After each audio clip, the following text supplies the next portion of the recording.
Alrighty, we are live. Let me just adjust some stuff here. Let's see, checking 1 and 2. Check, check. Alright, doing well so far, I think, for the sound. We're going to test it in a minute here. Let me see. Okay, let's just type in a random backing track real quick.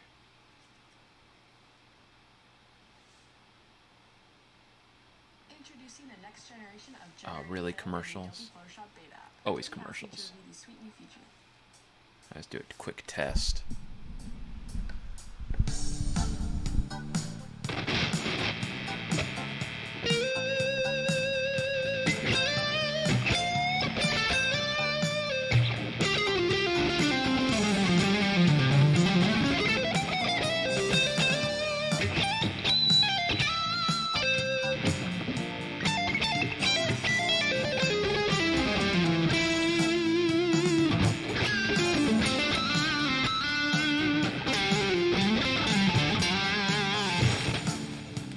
Pretty good. All right, let me go back here. Where are we at?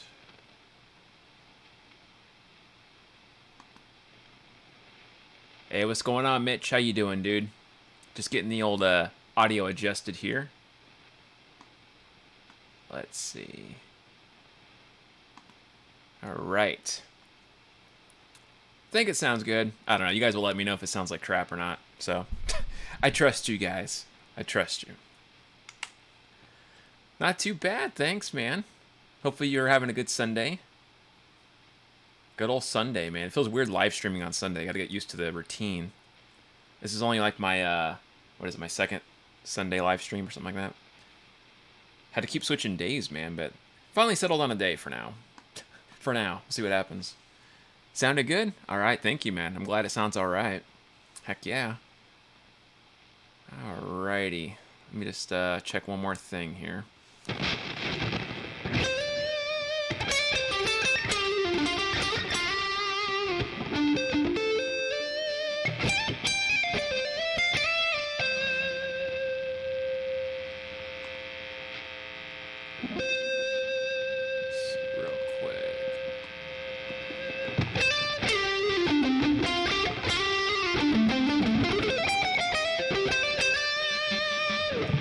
Okay, that's good enough. I was just adjusting the setting here, but I think I like the sound of that, so that's good. Real quick, let me just see one more thing. Alright, checking 1 and 2. Check 1, check 1. There we go. Okay, a little bit more, output on the mic, too. Sweet. When you're retired, all the days are the same. A lot of hum. Yeah, it's probably because I don't use a noise gate, Mitch. I don't believe in using noise gates for this kind of stuff. Hey, what's up, 2Yard? Alrighty. Yeah, this Boss Katana is pretty noisy. It is a noisy amp, unfortunately. Alright, I'm just going to do some jamming here real quick with some backing tracks, and then we'll get the old live stream started, just so we can kind of see how everything sounds, and hopefully it kind of sounds decent enough, I guess. Let's see.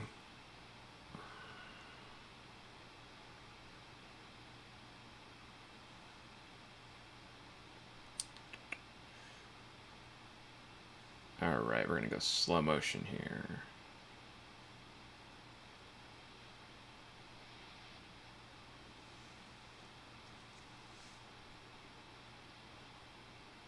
Pull up a random backing track real quick. Get the hands warmed up. Haven't really played much today. Power Tight Rock in E. Alright, whatever that means. I don't know what Power Tight Rock is, but I'll give it a listen, I guess. Alright, let's see what's going on here. Buffering now. Frozen? Uh-oh, that's not good. Bad lag. Hey, what's going on, Captain Craig? Thanks. Glad you like the hat, dude. But it's frozen on you guys? That's not good. I'm not sure what's going on there. Let's see. It's good now? Okay. Yeah, this OBS, man, I don't know. Sometimes it has good days, sometimes it doesn't, I guess. Alright. Alright, let's do some jamming here in E minor. I don't know what this is.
That's enough jamming for right now. I think it's kind of loosening up the hands just a little tiny bit.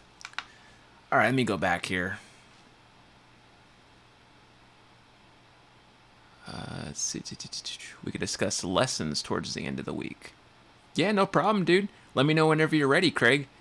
I was waiting for your message this week, man. I was like, where's Craig at? Let's see. It's internet speed or lack of, most likely. Oh, I see. Yeah, good old Spectrum, guys. Gotta love Spectrum. Try Pro Music backing tracks, please. Anyone is good. Okay, we can jam on that. What's up, Dorotio? How you doing, man? Killer leads, Lester. Thank you. Appreciate that. Sounding great. Thank you, Mitch. Appreciate that, guys. My hands are super rusty, so you know I'm I'm grateful it sounds all right, because usually when I don't warm up or anything, my hands don't work. But it's okay. We'll get them warmed up here in a little bit. By the end of the live stream, I'll be all warmed up and ready to not play anymore or something like that. I don't know. But yeah, hopefully you guys are having a good Sunday out there. Thank you for joining me in the usual weekly live stream. Hopefully you're having a fantastic weekend and it's been a good week for you guys. Next week is going to be the Neural DSP giveaway, finally. So next Sunday's live stream, we're going to do like a little spin the wheel type thing on this website, and we're going to...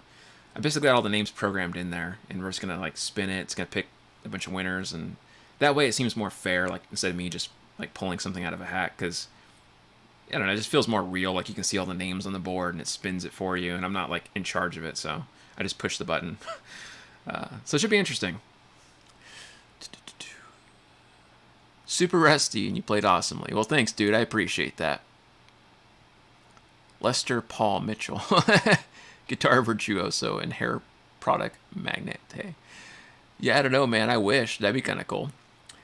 I'll go with that, though. That sounds pretty neat. I'll stick with that. Alrighty.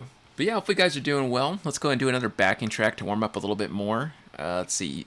I know TR says to try Pro Music backing tracks. So let me go and look up something from them real quick. Pro Music backing track. So it's professional level, hopefully. Let's see. Pro Music backing tracks. And I'll just click on the first thing that pops up here.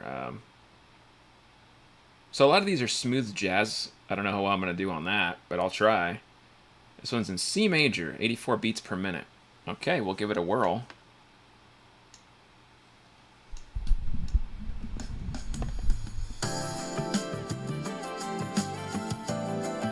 Okay.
That's my J.C. Penney's jam there, I guess, for the day.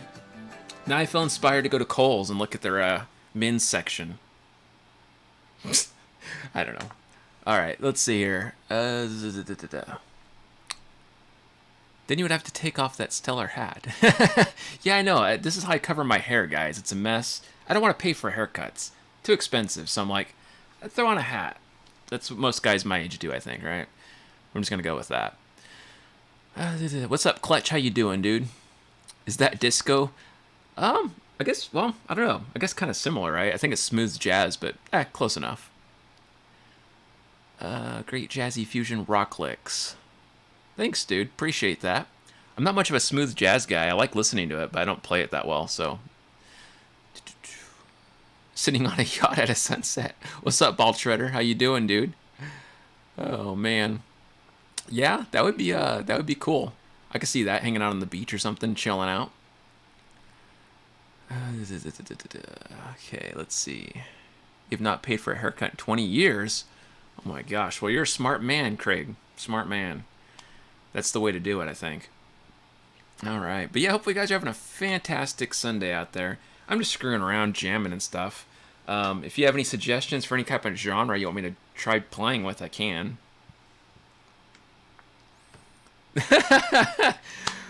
Oh, man. That's funny, Clutch. That's great.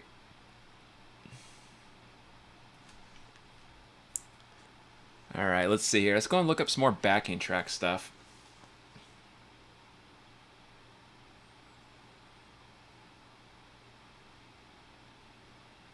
You guys got any backing tracks you guys like a lot?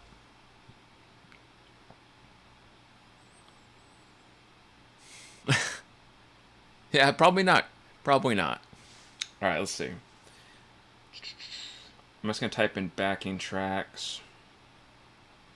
See the first thing as it pops up without putting any genres in. Hopeful guitar backing track in A minor. Well, how can it be hopeful if it's in A minor? Isn't that supposed to be like minor? I don't know. Let's see here, Ball Shredder. Oh yeah, that's true. Yeah, guys, definitely keep an eye on that. Ball Shredder has me doing a little solo piece there in his video tomorrow, so check that out. It's gonna be a blast. It's a lot of fun. It was a super cool track. I got to hear it, and Richard tore it up, man. It's like one of his best tracks lately, I've heard in a while. Let's see here. Shallow Minds. Spacey Enigmatic, A minor. Okay. Let's see what you got, Jay. Spacey Enigmatic, A minor. Alright, there it is. Popped right up. Ah, commercials. Sorry, guys. You gotta listen to commercials. And what is this? Nope.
sounds pretty cool. I like that one. Thank you for showing me that track, guys. I like that a lot, actually.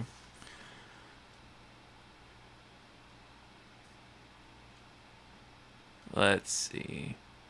Have I played over a country track before? Only a couple times. I can give it a whirl, though, in a second. But yeah, that was a pretty sick track, man. I like that one. It wasn't too bad at all. Hold on, guys. Just 1 second. I think I heard somebody at the door, but I'm not sure. Give me just 2 seconds. Could just be kids, too. Sometimes they, like, throw balls and they, like, hit the door, but I never know if people are, like, slightly knocking or not. Be right back. Let me see. Put my headphones. I guess there's a safe place for them, so I don't knock anything over. I got, like, cords everywhere. All right. Let's see.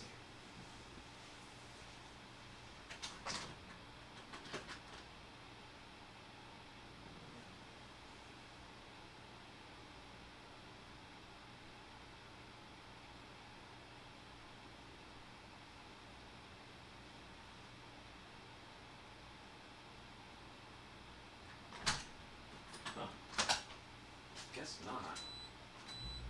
Oh, hey, buddy. Nobody's at the door. I thought it was, but I guess not.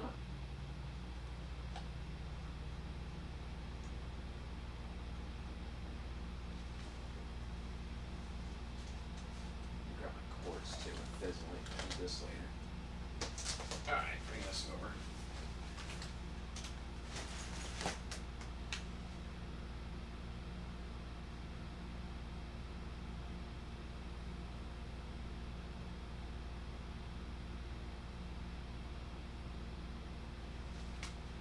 Alrighty, guys, I'm back. Sorry for the long, boring delay there. Nothing was there, so I guess I must have just heard something else knocking.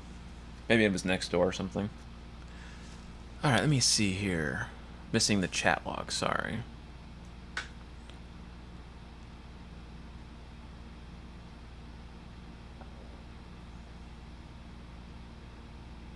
The invitation on the yacht, that's funny. Taco Bell delivering. Oh my gosh, I wish. If it was Taco Bell, I expect Metal Dude to show up. Heck yeah, so we can bust some quesadillas out, man. If I could eat that stuff still.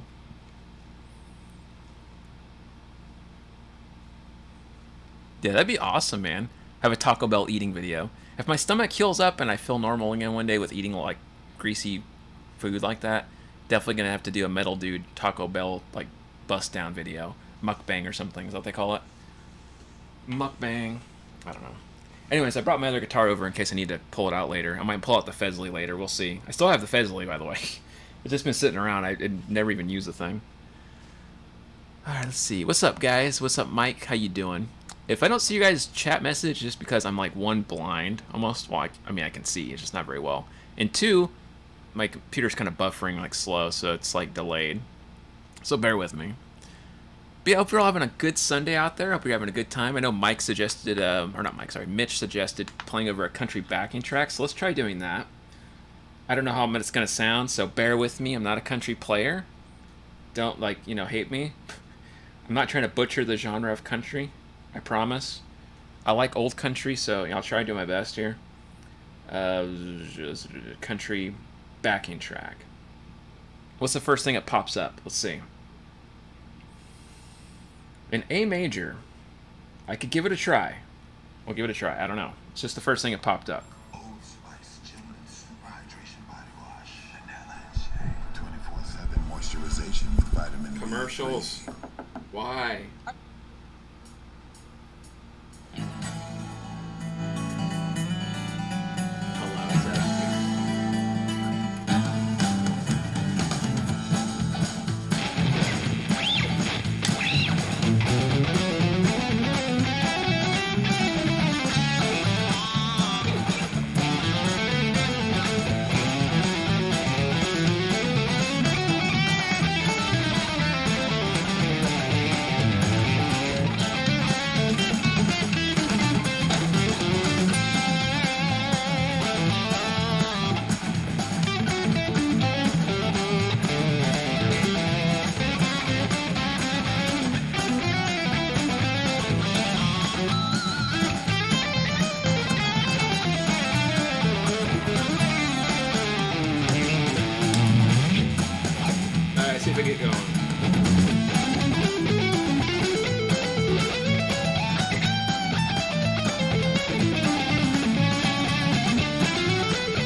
All right, that's as country as it's gonna get.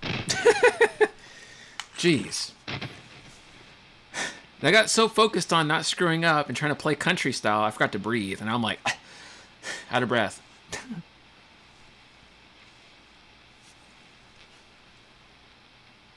Let me go back here. Thanks for the shout out, Jeff. Appreciate that. I do give lessons, that is for sure. Johnny Hilland has nothing on me. I don't know who Johnny Hilland is, but I'm glad he doesn't have anything over me. I guess. That's a good thing. Inadequate while watching Lester. That's silly, Richard. You outplay me like tenfold, dude. I trade all these crazy licks for like more melody and composition any day. Let's see. You guys are funny, man. You're cracking me up. I'm glad that sounded all right, though. I'm glad it sounded kind of country-ish, so thank you for that.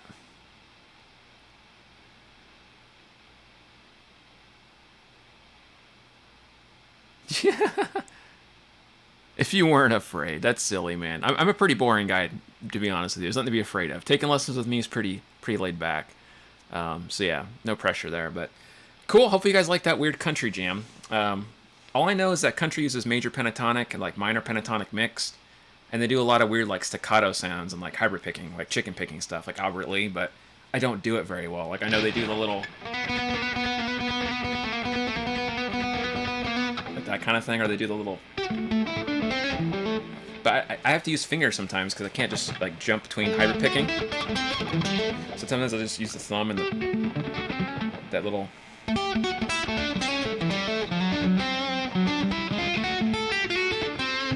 Like that kind of thing. But that's like the only country thing I know is just walking up those major pentatonics to minor pentatonic.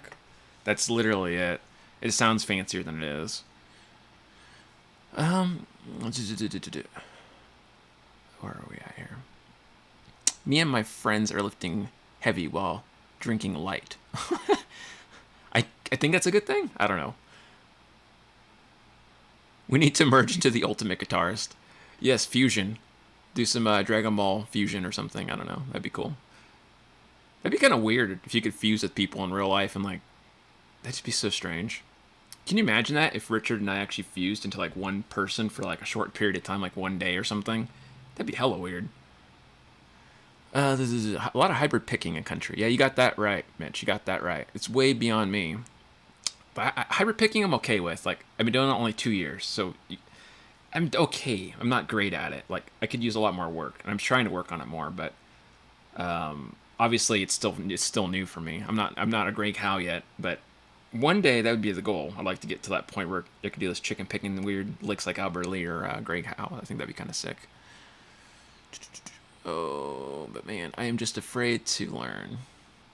Turn 61. Okay. Oh man, you'd be surprised, honestly. You never stop learning, man. That's for sure. Like I've worked with guys that are like 70, you know, even like 80, and they pick up stuff fine. I think it just depends on what you want to do, you know. Those sound like Brad Paisley riffs. Yeah, Brad Paisley's a great guitar player, to be honest with you. Yeah, I've seen him playing like live, doing some like chicken picking stuff, and the guy can flat play. Like, I know people give him crap, but he's a good guitar player for sure. Let's see, transporter accident. Oh man. But yeah, hopefully you guys are having a fun time hanging out. Hope you're jamming yourself or enjoying watching me jam, I guess, however exciting that might be or not. But yeah, hopefully you're having a good Sunday. I'm going to do some more jamming here. Do you guys got any more genres you'd like to see me attempt to fail over? You got any other backing tracks you want to hear me screw around on and see if I don't screw up? I will do my best. Let's see. Brad Paisley is awesome. I agree with you.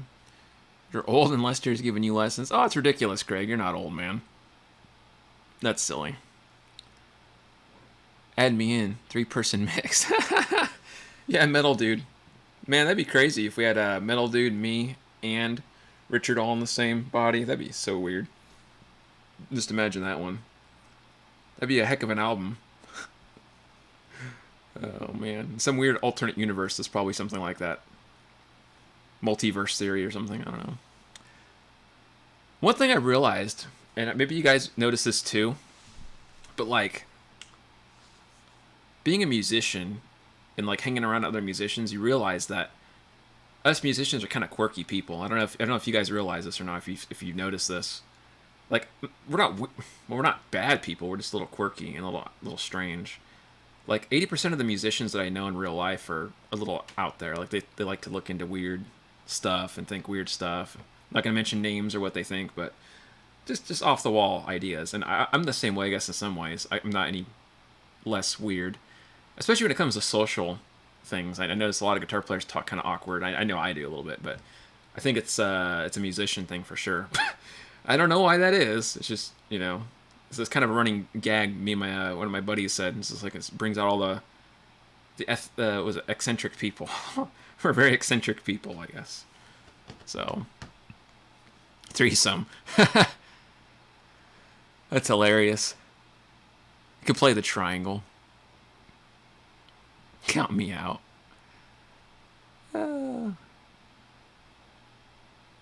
Folgers crystals. That's funny, man. That reminds me of that was that one skit with Chris Farley where he's going the decaffeinated coffee crystals or something like that. Do you remember that skit, guys? That's a hilarious one, and he gets hella pissed off. He flips the table and stuff, and he's like strangling people. It's like, why'd you lie to me? It's a funny one. They're like, beating him over the head with a frying pan and stuff, like Three Stooges style. You know, trying to get him to calm down. So off the wall. Anyways, hopefully you guys have some good ideas for backing tracks. In the meantime, I'll try to find something. Let's see what we got here. What can we find? I'm just going to type in backing tracks. And we're going to see what pops up. I'm not going to put a genre in unless you guys have a suggestion. The only Folgers I take is my coffee. Folgers coffee is crap, Craig says. Oh man, you're going to have to fight the ball shredder on that one.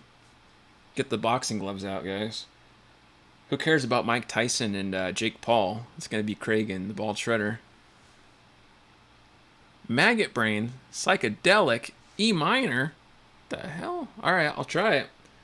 I did ask for you guys' opinion. That's a strange one. Let's see. Maggot Brain, Funkadelic, E minor.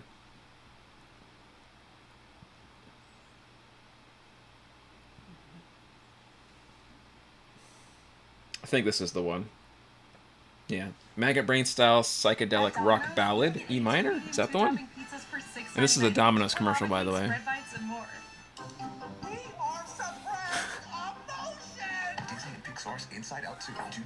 You're dead to me now. That's funny.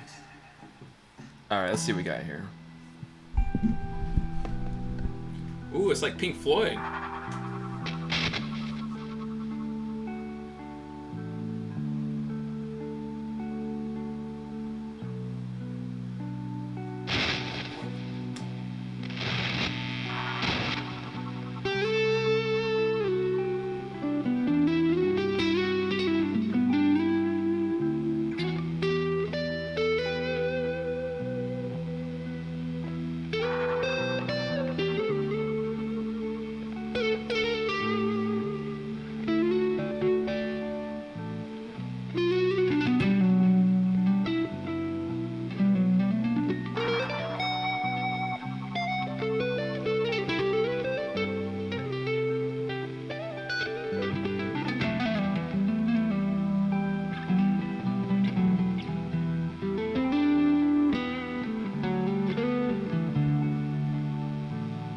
Very mellow backing track.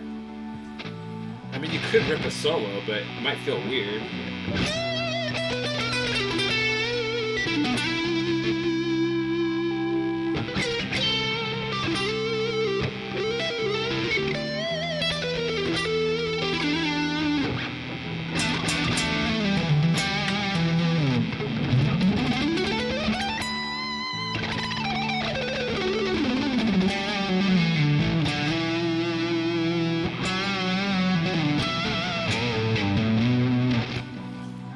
it feels like wrong to do that. Like, I don't know. It feels like if I shred over this, it just like doesn't really fit the mood. The mood's so mellow and like ambient, right? So mostly you need to do some kind of like, I don't know, something. I'll go and pause that one for right now. Frozen? Oh my goodness. What? Oh, I see what's going on. Hold on a second. OBS disconnected my camera. But why? What happened here? Maybe let me reset it. Let me see. If I switch cameras real quick, let me see if it'll fix it. Hey, does that work? I think I'm back.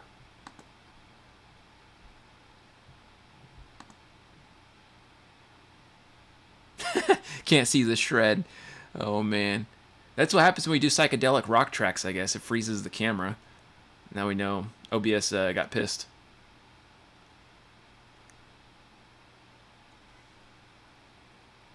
Oh.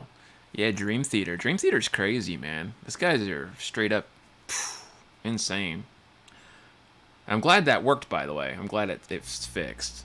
Yeah, OBS is so weird. Sometimes it just like randomly shuts off my camera. I don't know. Mitch probably knows the reason for that. Mitch is the computer guy. He knows all about this stuff. But I don't know. I don't know why it does the weird things it does. My laptop has a mind of its own, man. Has got a mind of its own. All right, give me another backing track, guys. What's another cool backing track we can jam with? You got any other cool genres? Video's backing good. All right, that's good to know. I'm glad it's working out. Coffee brand coffee. Oh my goodness. That's a pretty cool name. Can you imagine if there was like a guitar company called Guitar? That'd be kind of funny. Like Guitar by Guitar Company. And put like guitar on the headstock. That'd be funny. Oh man. All right, more backing tracks. We need more fun, guys. More fun. More good stuff.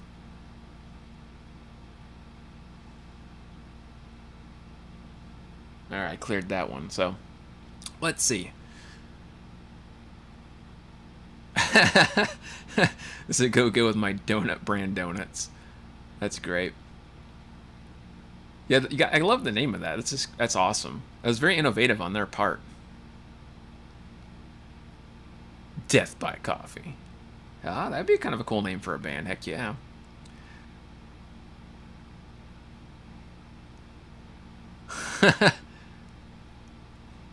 Alrighty, I'm just gonna pull up some random backing tracks here and I'll see what we got. Backing tracks. And hopefully OBS doesn't freak out on me again. Lonely Blues. Lonely Blues. That's weird. Alright, let's see what we got here.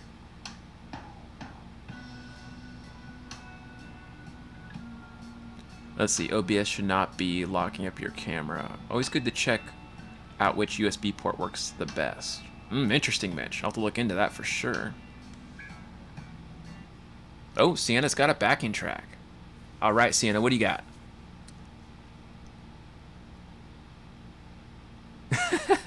Yeah, Jeff puts me on the spot and has me do Holdsworth, and he says I slay, but I think I fail at that all the time. But I try anyway. It's a learning experience for me. It humbles me. Holdsworth humbles me quite a bit. Let's see. OBS can be weird at times. Oh, yeah, I haven't updated it in a long time. Maybe that's why. Give you a minute to send it. Okay.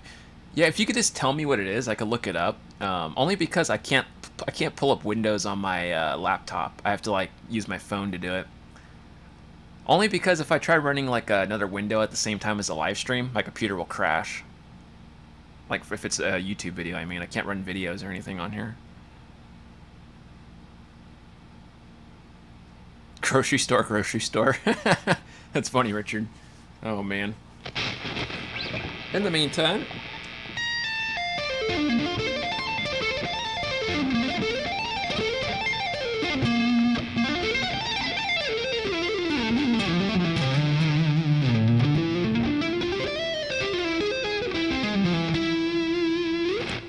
Random noodling, I don't know.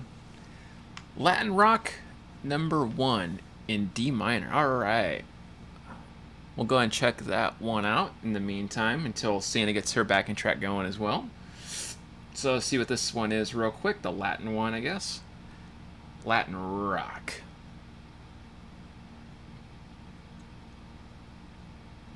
#1. Let's check this out just real quick. You said it was in D minor. All right, then. It's a very specific one. Okay. I'm guessing this is the same one here.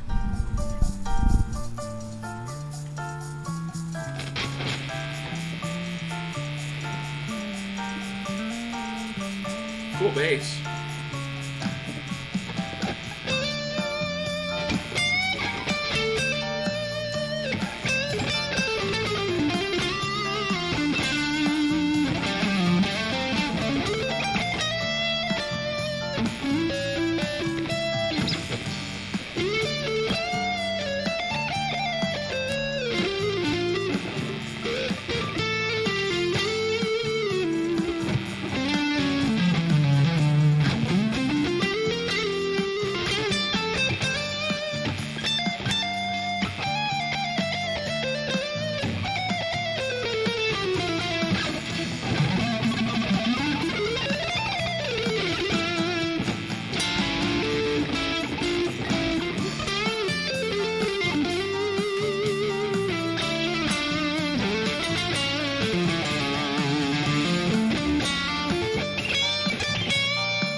Kind of reminds me of like Santana. Like, what is it called?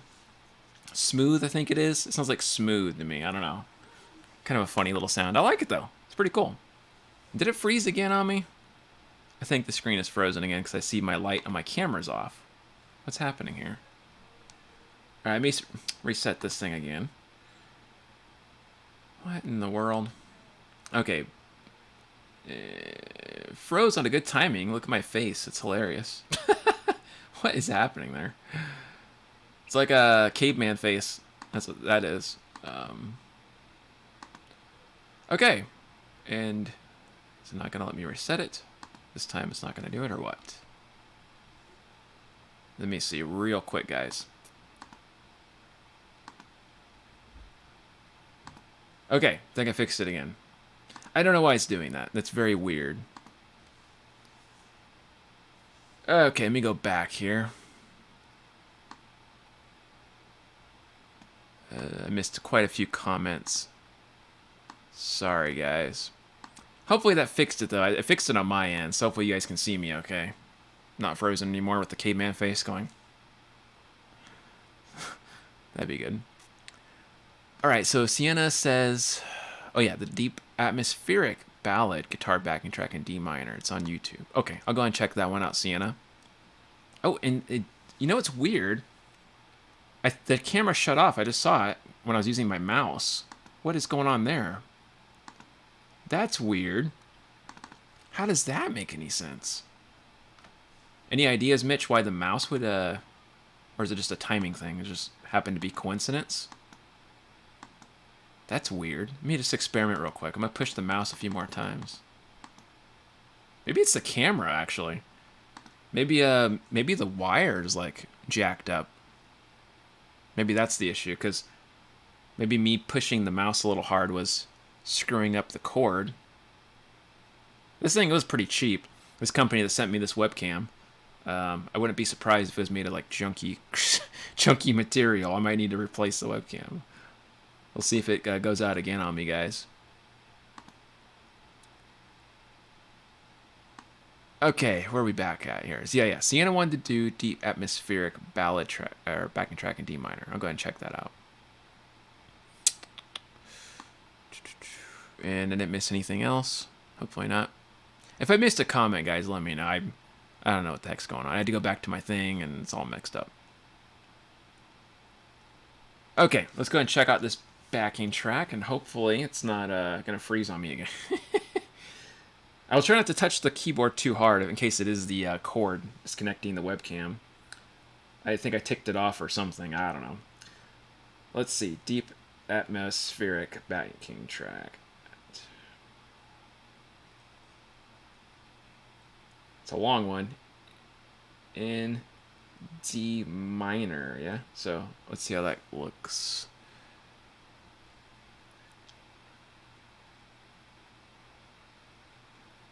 Let's see. Mitch says you sent me a picture on the Discord to fix it. Oh, I have to do it when I'm not streaming. Okay. Thank you, Mitch. I appreciate that, dude. I'll definitely try to mess with that next time then. Let's see here. Yeah, I'm hoping I'm not going to touch the cord anymore. I don't know if it's the cord or if it's the keyboard or what I'm doing, but I'm going to try to be very gentle. I'll be very gentle, I promise, guys. I'll try not to screw it up. All right, I found it, Sienna. Let's go ahead and jam out with this backing track.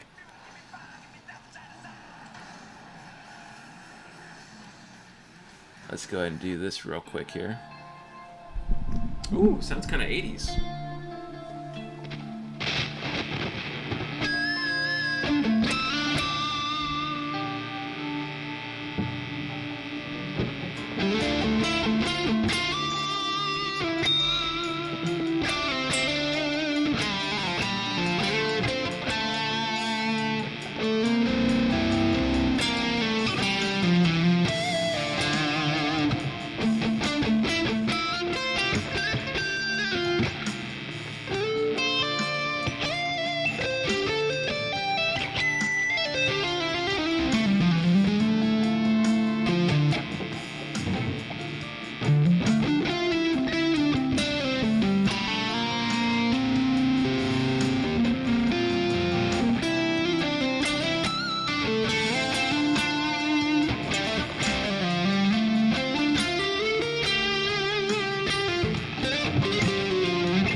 like that one. It's pretty good. Good job, Sienna. It's a really good backing track there. Heck yeah. I love that 80s kind of like rock sound, you know? It's very atmospheric, which I guess is why they said that. Right? It's a little silly to say, but yeah, it fits the sound perfectly for what they said it was. Some of these backing tracks you find online always say weird stuff that doesn't really match. Like, fly on the wall backing track, and you're like, what the hell does that mean? I don't know what genre that is, but this tells you like, hey, atmospheric, it's deep, it's rock or whatever, so it fit pretty good. Good job. All right, let me look here. Doroteo, you're right on getting a new PC for Lester with a GoFundMe. Yeah, one day we'll look into something like that for sure. We'll see what happens, man. What scales and modes did you use to play on that backing track? Good question, Sienna. So just D minor. Like I was using the D minor scale. And then on top of that, I'm just using pentatonic, you know? And then I'm superimposing some of the notes from A minor pentatonic on top of that, so...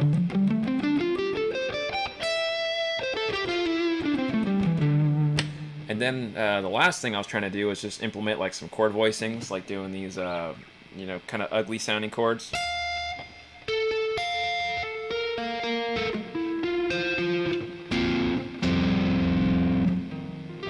Just playing intervallic patterns, I guess, on top of the chords in the background. But what I did wrong, I think, or what I do wrong sometimes, I kind of get carried away and play too many notes. So it's better to let like the music rest out and play less. Less is more. Don't like follow more like the advice than what I did, because I didn't really do the music as much justice as I would like to have done. I think I overplayed a little bit. It's okay. Let's see. D is my favorite key to play in. Heck yeah. And yep, Jay's right on that. You can play straight D minor. Took you 3 weeks from start to finish because I'm so slow. Oh, it's ridiculous, Mitch. You can do that for sure, man. This webcam, I think, is something like... this Amazon company hit me up. They're called, like, Lolo or something, or Talalala. I can't remember the name. And it's not written on there, but it was like a big long word with a bunch of L's in it. Talonga or something. Some Chinese one. Sounded great. Thanks, Jay. More is more, Craig says. Well, I'll go with that. Less is more. That's right, Doroteo. Less is more for sure. I have a tendency to kind of want to play too much. You know, I get like worked up, and yeah, it's one of those things I'm trying to work on. It's been a habit for a long time. I used to be a lot worse with it. If you guys listen to any of my old stuff from like 3-4 years ago, it wasn't structured well. The timing was kind of ignored, and like I kind of focused more on just shredding and playing a bunch of notes. Over the years, I learned more about like letting the music breathe a bit and kind of going with the groove. But sometimes I do slip into those old patterns or old habits I try to like stay away from. So, so it's always a constant battle of like keeping myself in check. Like, all right, mellow, go with the timing a little. Don't be a jerk. Quality over quantity. Could be the webcam that is the problem. Yeah, it could definitely be, man. Could definitely be. Ingmei would disagree. Yeah, Mr. Malmsteen would disagree for sure on that one. Doing those crazy Malmsteen licks to...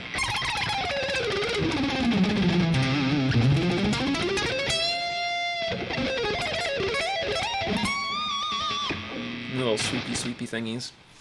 50,000 harmonic minor in diminished arpeggios, blistering speed, 200 beats per minute. Arpeggios for days, man. Or arpeggios from hell. I guess that's what he called them, right? The arpeggios from hell. That was super cool video. I remember watching that when I was young and thinking, like, what the hell am I watching? Never did learn that. I just didn't have the attention span to learn that whole sequence, which isn't like super ridiculously hard. It's just having to learn all the jumping across the fretboard, and it's just like, I don't want to mess with that. But I like the sound of it. It was pretty cool. Fun little video. Let's see here. Melody over speed. Yeah, melody for sure. Melody is your key into a lot of things, you know. And if you ever listen to like for me, I like listening to a lot of like I love shred music, you know. I'm not gonna lie, I love shredders and stuff. But I do love listening to stuff like Robin Ford, you know, Larry Carlton, all those kind of guys. Even just like blues in general, right? Like Jeff Healey and all that. It's that old blues sound. I try to listen to that because it's so tastefully done, right? Like the music's so melodic and structured nicely where it's not overkill. I like listening to other stuff too, like I said. Like I love the crazy stuff, but sometimes it gets to be a bit much, and it's a little bit a little bit exhausting if you're listening every day all the time, which I did for years. I listened to like Greg Howe on repeat and Vinnie Moore and Tony McAlpine just all day, every day. Guthrie Govan every day, all day, and didn't listen to anything else. So, you know, you get kind of burned out after years and years and years and years, which I still love listening to those guys, but it gets to be a little much. Sometimes simple is nice just to relax to. Let's see here.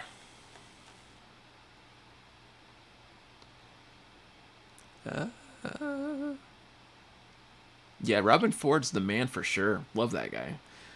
Amazing guitar player. Him and Larry Carlton, all those guys are just great musicians all around. Love listening to those dudes. John McLaughlin, you know, I always say his last name wrong because I might get tongue-tied. Him and Paco and what's the other guy, Al Di Meola. Love listening to that guy too. But he gets a little bit too much sometimes. Al Di Meola is a little hard for me to listen to like a whole song all the way through because it gets so technical. But I love like the vibes and the Latin kind of grooves and everything he does. That kind of jazzy sound. But sometimes it's a bit much, like I said, and I get a little burned out. And I'm like, all right, I went 3 minutes into the song, going to the next one. You know. Let's see. Y'all ever hear TJ Helmerich? I don't think I've ever heard of that one. I'll have to check it out though, man. What kind of music does TJ Helmerich do? Marty Friedman. Oh yeah, Marty Friedman's great. One of the few people that you could see using a minor 7 flat 5 arpeggio. I mean, honestly, that guy's pretty innovative. Yeah, I agree with you. He makes something magical happen for sure. Like in the, what is that one solo? The Symphony of Destruction one where he does the weird little, I can't remember anymore.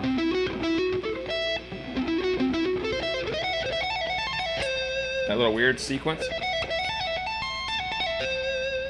That's such a strange little pattern.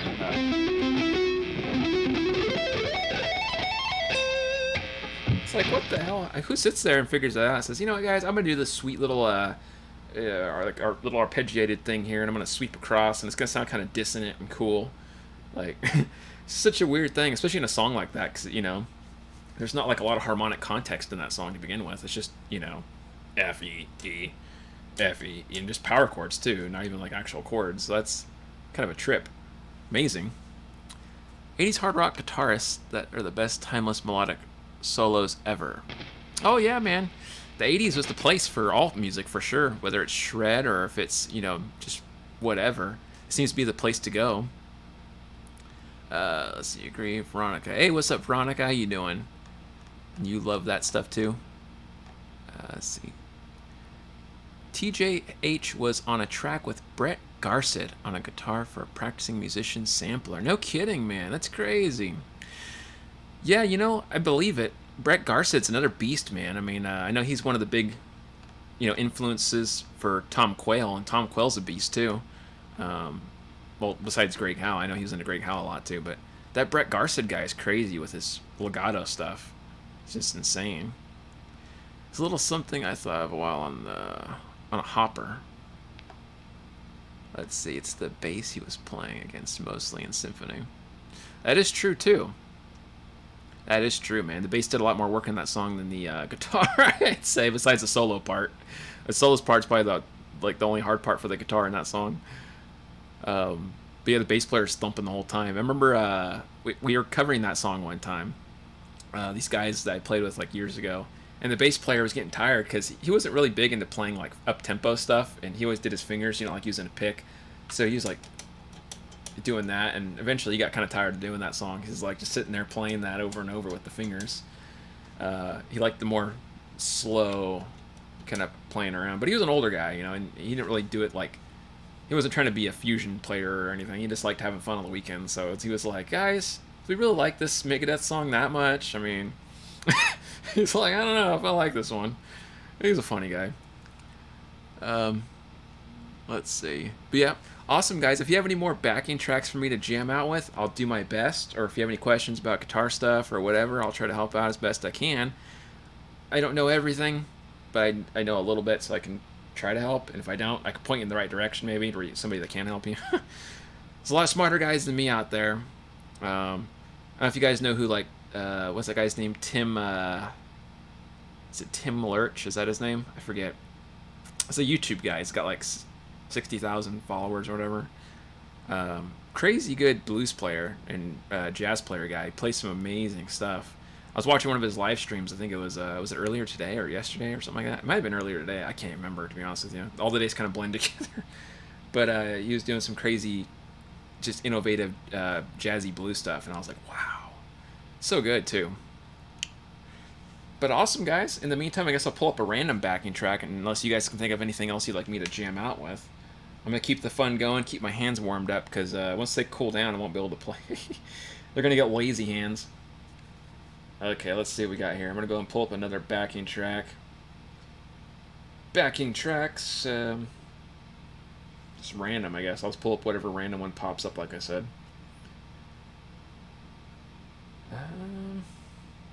Trying to skip past the ones we already played. That, you know, that was like more fair.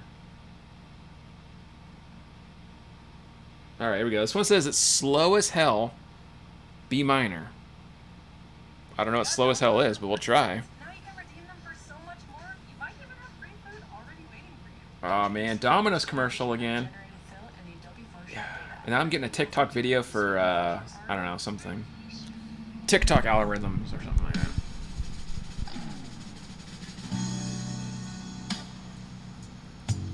Okay, this is really slow blues. All right.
Now that sounds like Roadhouse to me. That's a Roadhouse jam.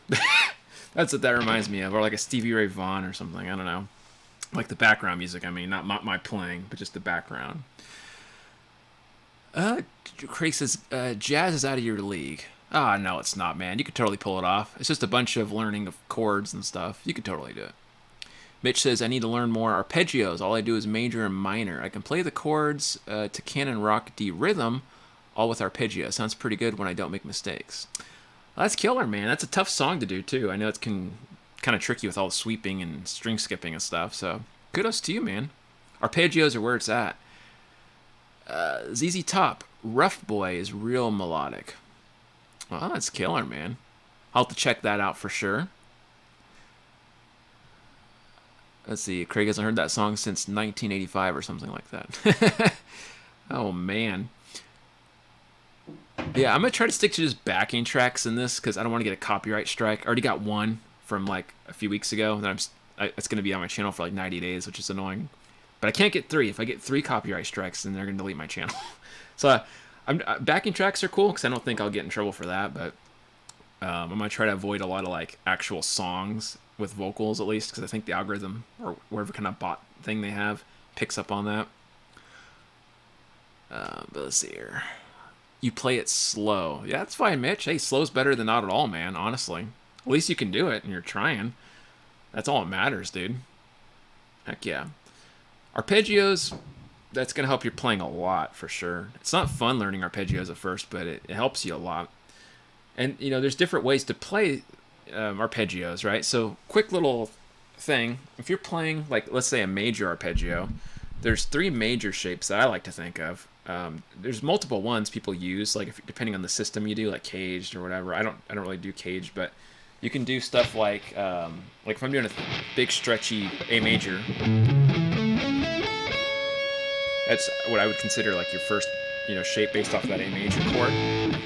Then you could do the next major one, which would be like over here.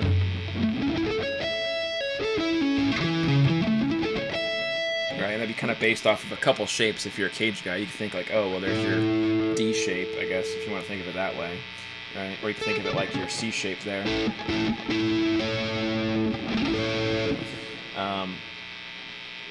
But yeah, that's like the 2 main ones I use the most. Now you can always go up to the last one. This is the next big shape, and it's based off of like, again, if you're a cage person, I guess this would be like your A major shape.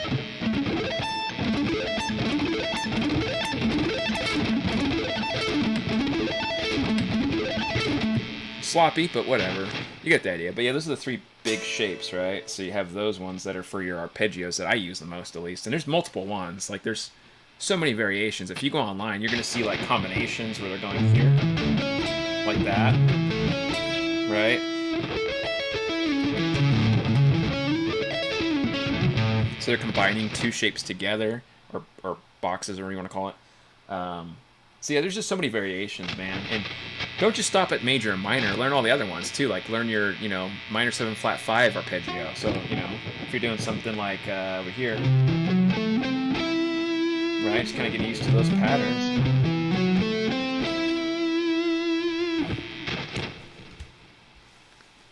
Let me go back here. Sorry, I didn't mean to miss you guys.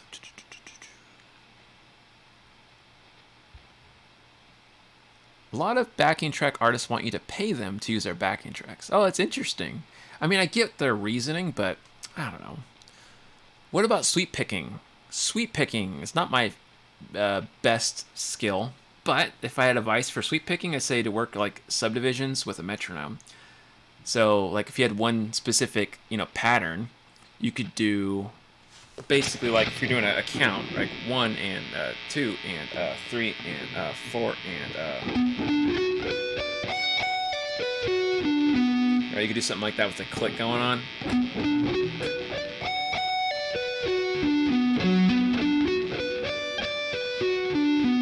And then just speeding it up, right? But the big takeaway of sweep picking, and I talked about this in my sweep picking lesson video. If you guys didn't see that, go check it out, my lesson channel, or not channel, my lesson playlist. I only have one channel.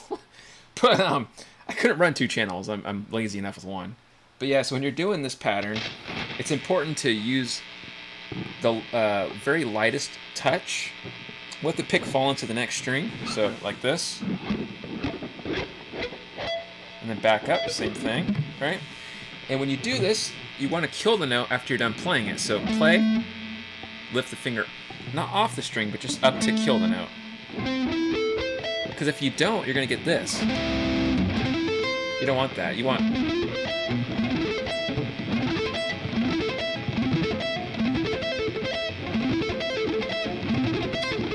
Right, that's what you want for sweep picking. Everything has to be like muted perfectly, which it wasn't there. That's kind of sloppy.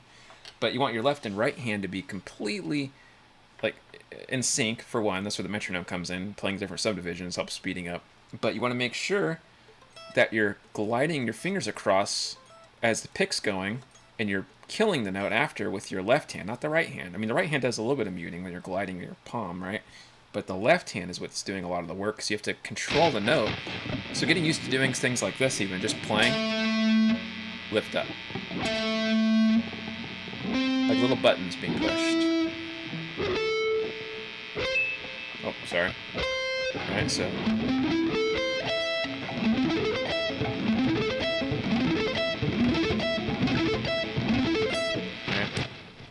So that's my advice for you guys, and if you want a repeat of that, go check out the sweep picking video I uploaded like I think a month ago. That sounded like a slot machine to you? Oh my goodness, Dwayne. Well, I'm glad it sounds like something. Yeah, a real slot machine sound is this. You can hear like...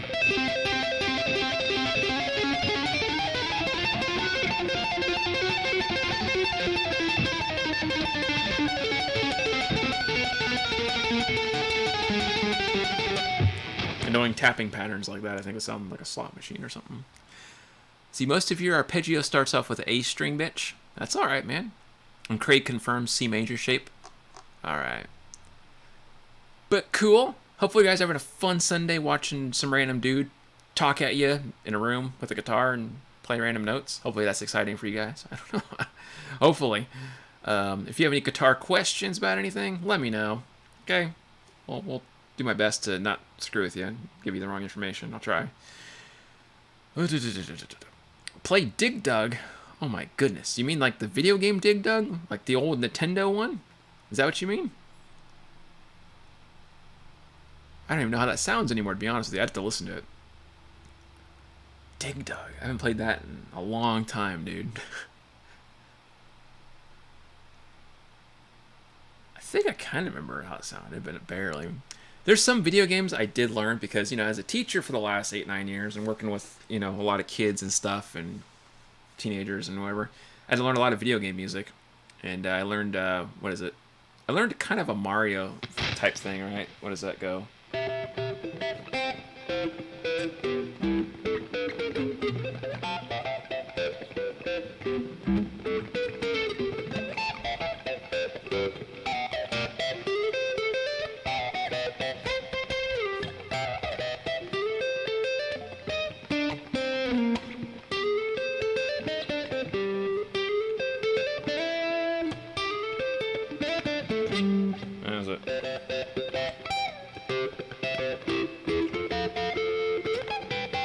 Oh wait, sorry, I missed it. I was...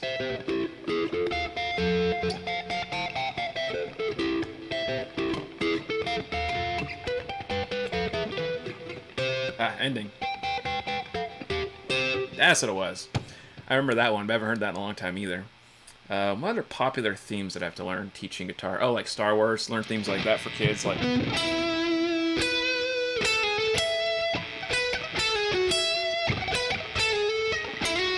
I think that's what it was.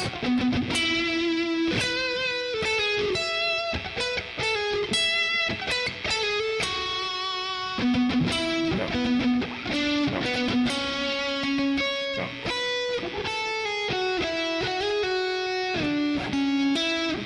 That's what it was there. 2-4. I haven't played that in like years either, but that's a fun one. Good old Star Wars, man. Let me go back here. I can't see what's going on. What are some good legato technique exercises to build your technique? Well, good thing you asked that. I actually have a legato course on sale. It's all about legato technique. It's like 22 different like high definition videos of me showing you guys like legato exercises, along with a lesson video about how to do legato, like legato practice stuff. And so you're learning like fusion licks, if you like that kind of thing, but you're also learning like exercises that are just standard legato exercises. And you're learning a bunch of other stuff. So if you guys are interested in that legato lesson course, check out the last video I uploaded because I left a link for that in the description box. And if you type in Summer Legato as the coupon code, you're going to get like a certain percentage off. I think it's like 15%. So definitely check it out. Check that out for sure. But as far as like legato in general, the only thing I can really say that's like just the most basic is keep your thumb behind the neck. Keep your thumb not necessarily anchored, but kind of relaxed grip. Stand your knuckle joints up so you're not flattening your fingers, and then try to just bounce your fingers to where you're not anchoring them. So don't hold all your fingers down, but just roll. Like if you're holding your pinky here, the other finger's just kind of floating. Practice. Right? Use a metronome.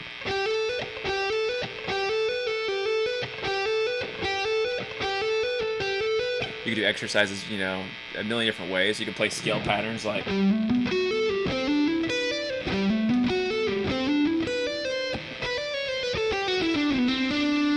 can do stuff like that, or you can do...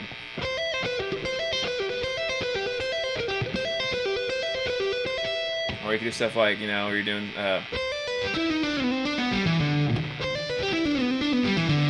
You could try just doing with your right hand removed.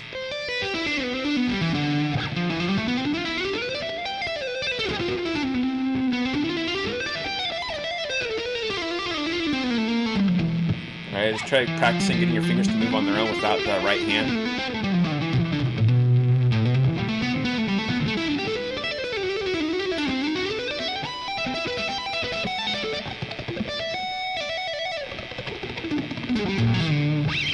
could do stuff like that, just training your left hand to kind of move on its own freely without the left hand, or the right hand being involved, I mean. I can't talk. But those are just a couple ideas. Let's see here. Nintendo actually has some great compositions. Oh yeah, for sure, man. Yeah, Nintendo's going to sue me, probably. How are you holding the pick when you speed pick? Is it the same across all techniques? It really depends, man. It really depends. Like, if I'm playing something fast or slow, it just really depends. I'll show you guys in a minute. Let me just make sure I'm reading all these comments real quick. I play Star Wars and Superman Melody. That's awesome, Mitch. I haven't played the Star Wars one in a long time, so I fudged it up, but that's a fun song. Sienna says, what's the code for the Legato course for the discount? It should be Summer Legato, in like all one word. So don't put any spaces. Just Summer Legato. Let's see. Mitch says amazing. I appreciate that, man. It's sloppy playing, but to my benefit, I haven't really practiced today. So that's my thing. I'm just gonna go with that. But yeah, picking fast, it depends, man. Like I hold the pick where I kind of choke the pick and I use it at a slant of an angle, so it's a little bit slanted. And then when I'm playing, I use very minimal movement, and I mix alternate picking with economy picking. I'm trying to do more hybrid picking, but when I'm doing speed stuff, it's just mainly economy or like straight alternate picking. So when I'm doing these types of licks, where you hear me doing, you know,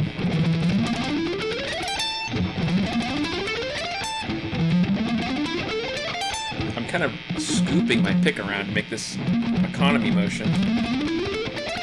It's kind of hard to play looking like this, but I'm trying to show you guys the view. Right?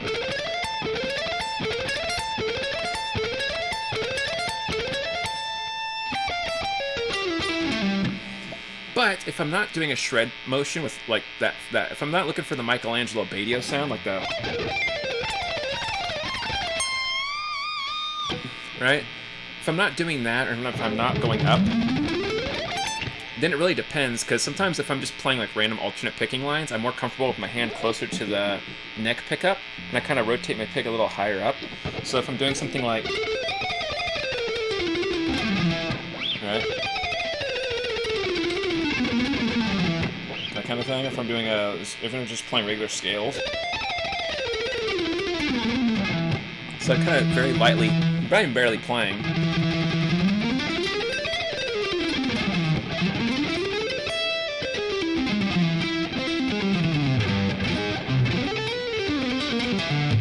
But if I'm doing more of a shred thing, I keep my pick a little further back towards the saddle, and I kind of use this more economy and alternate mix.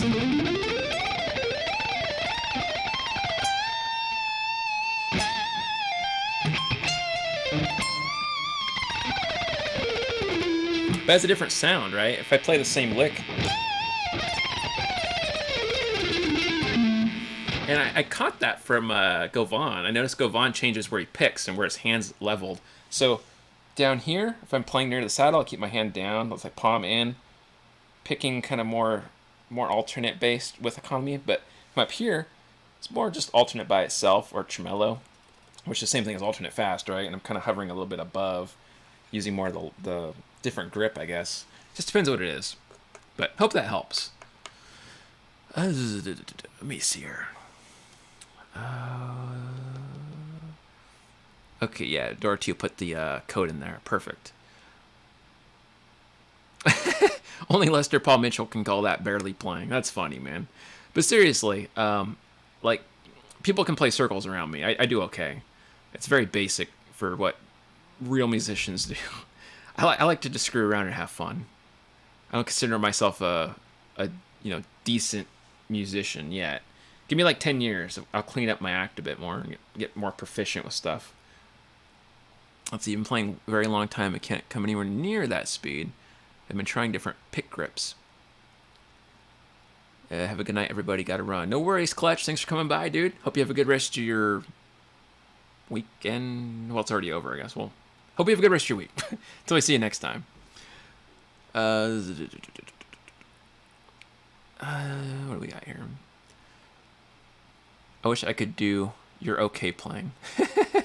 That's funny. That did help? Alright, Jay, I'm glad, man. Yeah, it's tricky. It's a personal thing. So everybody picks so differently. Like, if you watch Eric Johnson play, and then you watch like I said, Guthrie Govan, or you watch Stevie Ray, or you watch whoever, right? Andy Timmons. They're all playing slightly different. You look at John Five compared to, you know, Jeff Loomis. They play different. It's some people do the hand grip like tight. Some people have the pinky curled up like Frank Gamble. I see his pinky kind of goes up weird. Some guys curl the fingers down like I do. Some people put the pinky out. Some people kind of play further down here, up here, or use more of this kind of gripping or that gripping. It's so different for everybody. It's probably one of the hardest things to teach too, because, like, you know, we're just giving people ideas and suggestions and stuff, but like when you're sitting there, you're the only one that really sees your own view of what you're doing, what you feel is kind of working for you. Eddie Van Halen had a really weird grip. He played amazing, but he had strange grip. I watch him play, and I'm like, what the hell is he doing? What a crazy guy. Let's see. That's funny, man. You're cracking me up, Jeff. Lester Paul Mitchell. That's funny. But yeah, just, you know, work with a metronome. That's my biggest thing. Work with a metronome. And I think the biggest advice I can give anybody about anything that I give myself, and this is just like my own advice I live with, just try not to be like comfortable, right? Don't get like stagnant, because if you get too comfortable and you're too stagnant, well, you're not going to grow any, right? So like, what's that old saying, like a life in motion stays in motion, or your body in motion stays in motion, body at rest stays at rest, kind of thing. It's similar to that.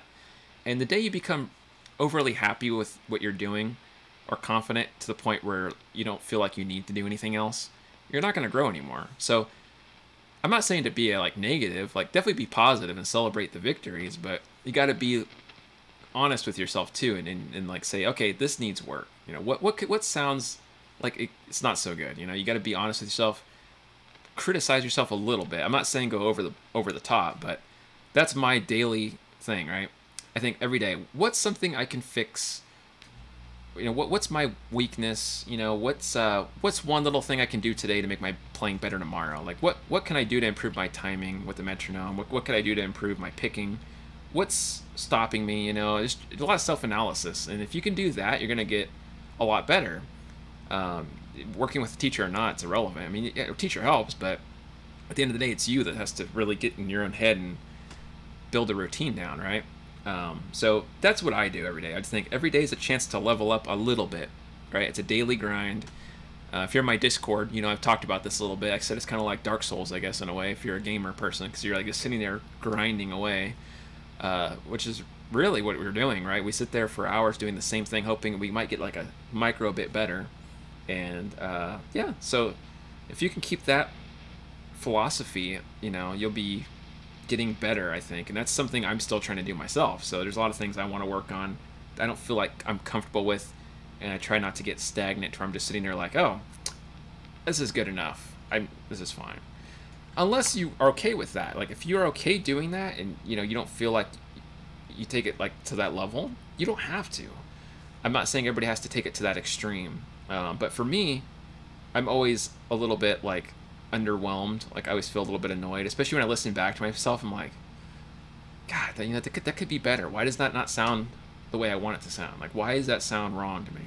And I have to go back and like really just analyze. Like, okay, take a little more time on the vibrato, maybe, or maybe the bend could have been a little more in pitch, or that legato was a fail, or maybe the picking was off on that one note or something. It has to be, could be something silly sounding, but it's not that silly because, you know, those little things build up over time if you don't fix them, and they become bigger habits, and then you're trying to correct a year's worth of mistakes.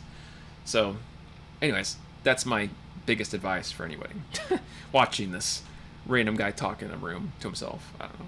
Well, talking to you guys, but I mean, there's nobody around right now, so let's see here. Sorry guys, I didn't mean to miss your stuff here. Stephen Carpenter from Deftones plays like he has a cast on his arm. That's funny. Comfort kills, leads to pentatonic hell. That is true, Jeff. That is true. So you're not into the Anton or Oparin universal guitar technique thing, I see. I'm still on the fence about it. I don't know what that means. I don't know what Anton Oparin universal guitar thing is, but it sounds interesting.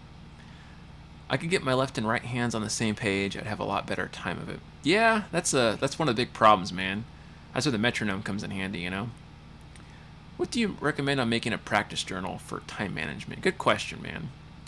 Let me just read these comments real quick so I don't ignore anybody. Because I'm a slow reader. I get talking and I forget to read stuff. Bear with me. So many great players, including yourself, all play different. Yep, we're all different, man. That's for sure. You see very slow progress. Yeah, slow progress could be a few different reasons. One, it could be just like not having a good structured, focused practice routine, which is kind of what Dorotio's talking about with a practice journal. We'll talk about that. But it could also just be that you hear yourself every day, so you don't hear the benefits you're making because you're your worst critic, right? Like you hear yourself all the time. So people might hear improvements when they listen to you, but you're not like, what improvements? I don't hear anything. That's pretty common, especially when you're learning stuff. So that's normal. But Dorothy, to answer your question, I mean, honestly, you could write up you could on paper, you could do it on your notepad on your computer, whatever. But think of like a routine like you would like a gym or something. Like if you're exercising, same kind of philosophy. Like one day, maybe Monday, you're gonna do, or let me start that. Let's say you're doing like 3 days a week, a certain structured routine, right? Like say Monday, Wednesday, Friday, you're doing alternate picking only, and you're gonna work with the metronome for 20 minutes. Like that's it. You're not gonna fudge it. You're not gonna like go off to do something else. Before you do anything, you gotta do your metronome, and you gotta warm up, and you gotta do the pouring stuff. You know, do that. Maybe on Tuesday, Thursday, and I don't know, Saturday, you can do legato only and work on timing again. Metronome, legato with your timing. Everything should be done with metronome. That's a big key here. But you know, separate things into different days, right, and then come back to it because you want to give your body time to heal a little bit, so you're not just like beating the heck out of your arms all day long every day. That's going to lead to like injuries. Okay, I know because I did too much when I was younger to the point where I almost got bicep tendonitis. So like the last thing you want to do is just sit there every day all day long and do the same structured routine. So give yourself at least 24 to 48 hours of rest in between, right, and do something else like strumming maybe on the next day. So that's a big part of it. And you should, it's going to sound a little silly, but I think, like, obviously your body needs to be taken care of to some degree. So, like, I do a lot of stretching routines. Definitely stretch every day. First thing when I wake up in the morning, I drink just water. I stretch. Sometimes I use, like, electrolyte powder. And just get my stretches in, get the blood circulating. I have an arm massage thing. It's like a little Temu one I got, or Temu, however you call it. It's like $10. A little ball massager for the arm, and I kind of just go through massage like every few days. Not too often, just every few days. But yeah, take care of your arms, man, your hands, and remember not to do the same thing every day, all day long. Separate it into sections, right? That's my advice. Let me go back here. Correcting years of mistakes. Yes, exactly. I went through that myself, by the way. So I know from experience how much that sucks. I've been recently studying the best guitarist ever, Sensei Steven Seagal. Any technique you can show on his mastery of his wonderful instrument. Yeah, this is what you gotta do to be Steven Seagal, man. You play with your fingers, right? Like your thumb. You like make a little bluesy progression, and then you gotta talk really like intimidating. Go, I'm Steven Seagal. You listen when welcome to my side. You woman, you will walk in what feels over you. And then play some really weird thumb notes. Then go back to some random thing about like reggae or something.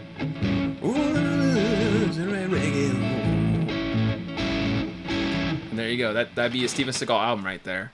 Which, by the way, I had the misfortune of listening to. It wasn't terrible. It just was weird as hell.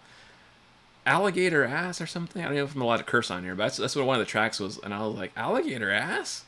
That's a real song? And there's a few other ones I heard, and Steven Seagal is just a legend in his own right for being the animated character that he is. I mean, Steven Seagal, and yeah, you can say what you want about the guy, but he is entertaining. I'll give him that. I mean, I can't think of anybody else that has a song called Alligator Ass. That's whole next level stuff. I'm going to start some metronome exercises this week as soon as I replace my broken nut. Heck yeah, man, get that metronome going. Bust it out. Get shredding, dude. You feel the same, Craig, as Mitch? Oh, well, I appreciate that, Craig. I'm glad I could help you out, man. I'm looking forward to working with you here soon.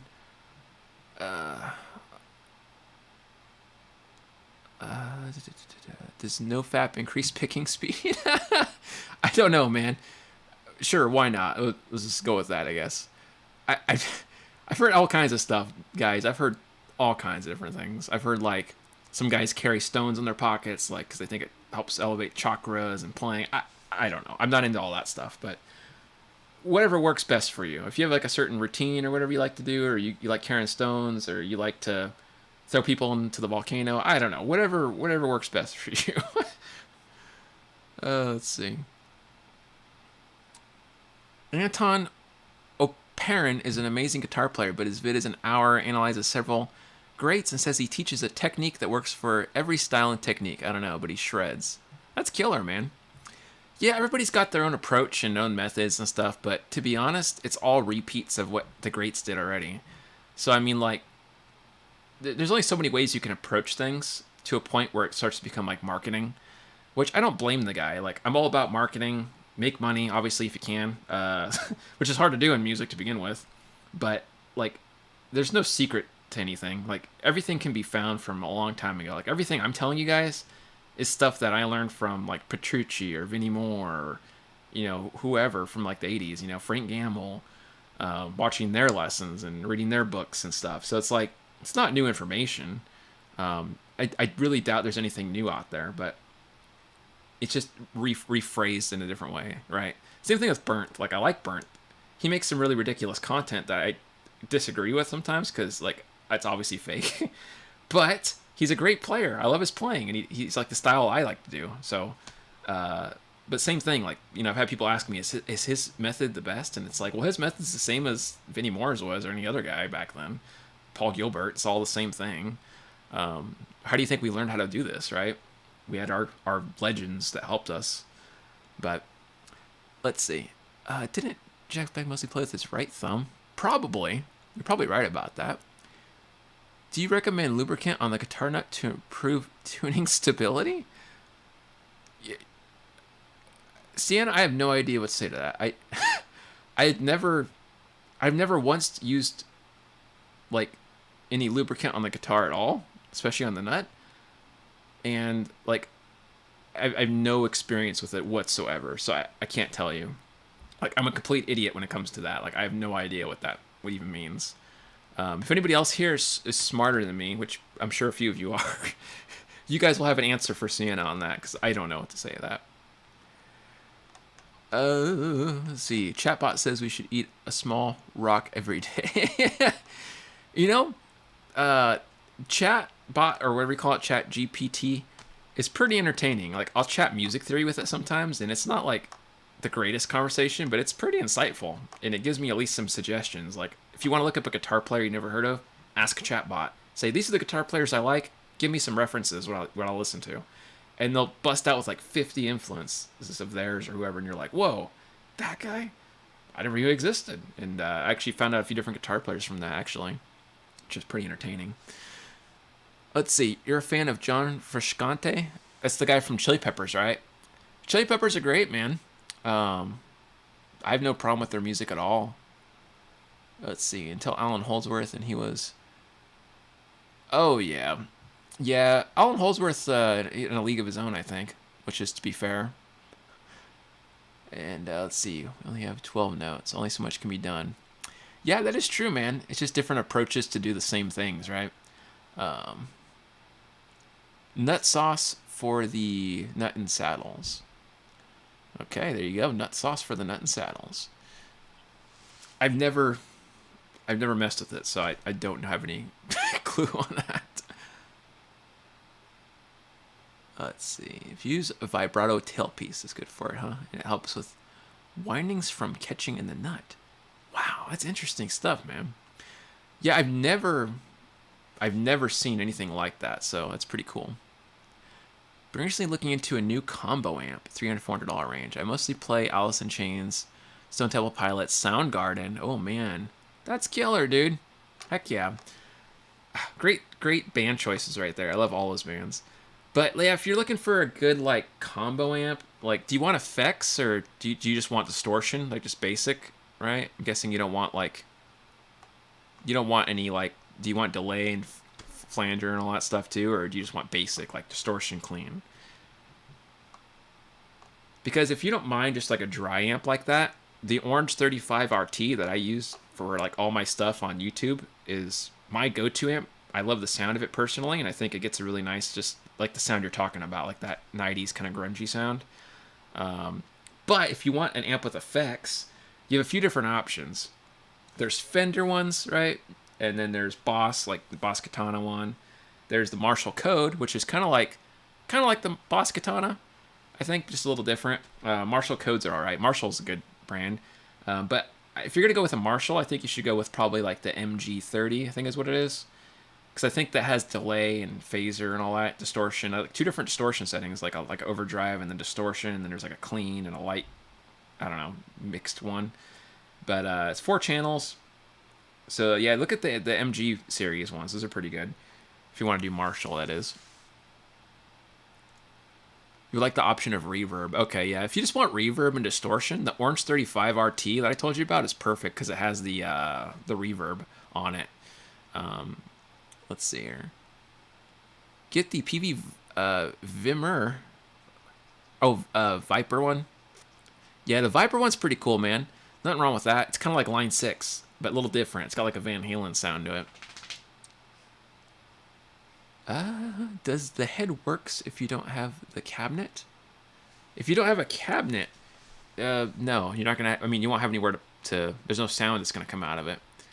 If you're gonna do a half stack, is what you're saying, right? Like if you want to get a head and a cab. Yeah, if you're gonna do a head and a cab, you're gonna need both. But if you're just doing like an actual combo amp, everything's just built into it. So it's just the amp with the speaker and the knobs on top. So it's not like a cabinet or anything.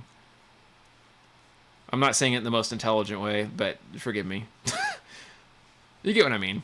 But yeah, if you want to go the cabinet route, which I think is a little much these days, but if you want to do that, it's possible still. There's good deals on things, but do you really want to lug around a big cabinet? Ugh. No thanks, man. I did enough of that when I was like 10 years ago, and I will never do it again. Having to lift a big old thing up and put it into trucks and tear it down, and all, man. Bad memories, and then yeah, not fun, man. Not my favorite memories. Let's see here. Line 6 sounds too digital and fake. Yeah, Line 6 does sound digital and fake, but to be honest, I think most like digital amps kind of do. Even this Boss Katana sounds kind of fake. Most amps just have that digital sound nowadays. It's kind of hard to find a real raw sound unless you're getting tube, I guess. The orange ones, they make really decent like raw sounds that sound tube-ish, like their solid state sound like tubes. So that's kind of cool.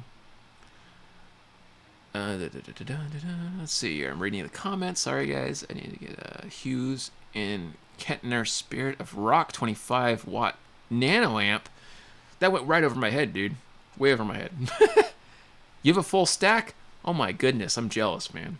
But then again, not really, because I don't want to have to lift. Better you than me, man. I'm too lazy. I don't want to do that again. It's a free gym membership owning one of those things. What's the purpose of head? Yeah, so you need the head because the speaker's just a speaker. Like the cabinet's just a speaker, right? So the head's the power and it has all the sounds and everything. And it's pretty much like the heart of it, right? You need that to go into your speaker, more or less. So you stack it on top and sound comes out through the cabinet, right? That's the speakers. If you don't have a head, then it's just going to be a bunch of speakers, nothing going into it. That'd be kind of weird. But, you know, nowadays, you know, you can just use combo amps and mic them up. You can go into the mixer and you'll sound crystal clean. It's easier to control the sounds. That's what a lot of live bands do nowadays. That's what we used to do back in the day. Especially if you're using like a click track or something, but... Let's see. You're figuring on going to Sam Ash, yeah. Yeah, you gotta look around, man. It's hard. Yeah, just be careful if you buy used, because you just never know what you're gonna get online sometimes. But, you know, you find some good deals once in a while. I'll say that. You will find some good deals, depending where you shop. Oh, man. Craig used to have a stack, too. That's killer, man. Heck yeah. Yeah, I know guys that have stacks and, or, I mean, still have stacks.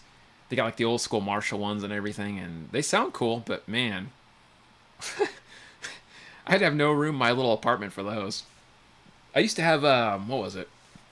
I can't remember now. I had a Marshall cabinet, and I had a Roland head. And the only reason I had a Roland head and a Marshall cab is because they were so cheap. Like, I found them separate, and they just were on sale, so that's what I grabbed. And so I used that for a while, and it was fun. It was cool. Power of sound, right? But at the same time, it was like overkill, and especially for bars and like dive bars and stuff. So eventually, I downgraded to the orange, which is way easier to manage, and loud enough where I didn't even need to mic it really. But we could mic it if we wanted to. But let's see here. What's your take on my son playing guitar? This is his video on YouTube.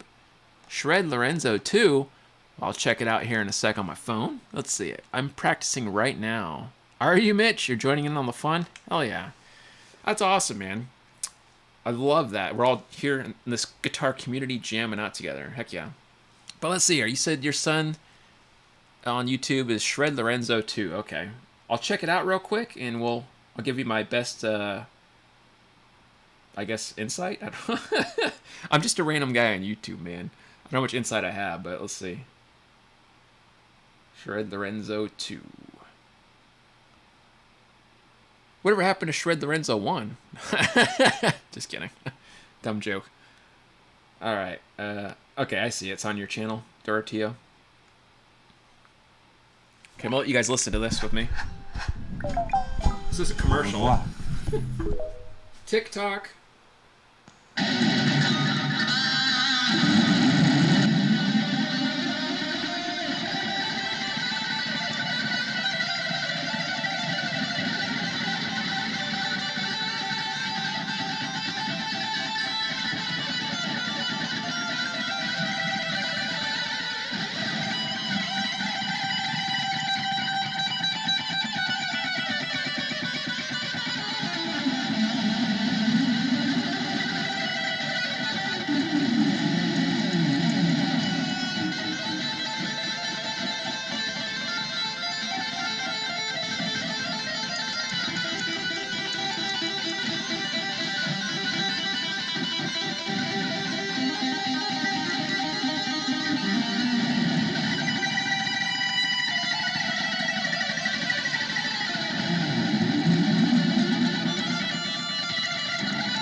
So,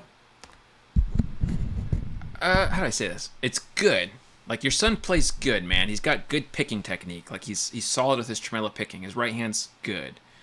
The left hand is kind of playing some random notes. Like, sometimes he's in a scale, but then he goes and falls out of it. So, I think he's doing really good. I don't know how long he's been playing. I don't know his age or any of that stuff. But if I had any advice to say turn the delay down, like, just, you know, you still have delay on. Just turn it down. I know it's fun when you're young, right? I always tell my students this that are like that age, but turn the effects down and then try to go slow, learning your scales. Like, learn all 7 positions of the major scale up and down, right?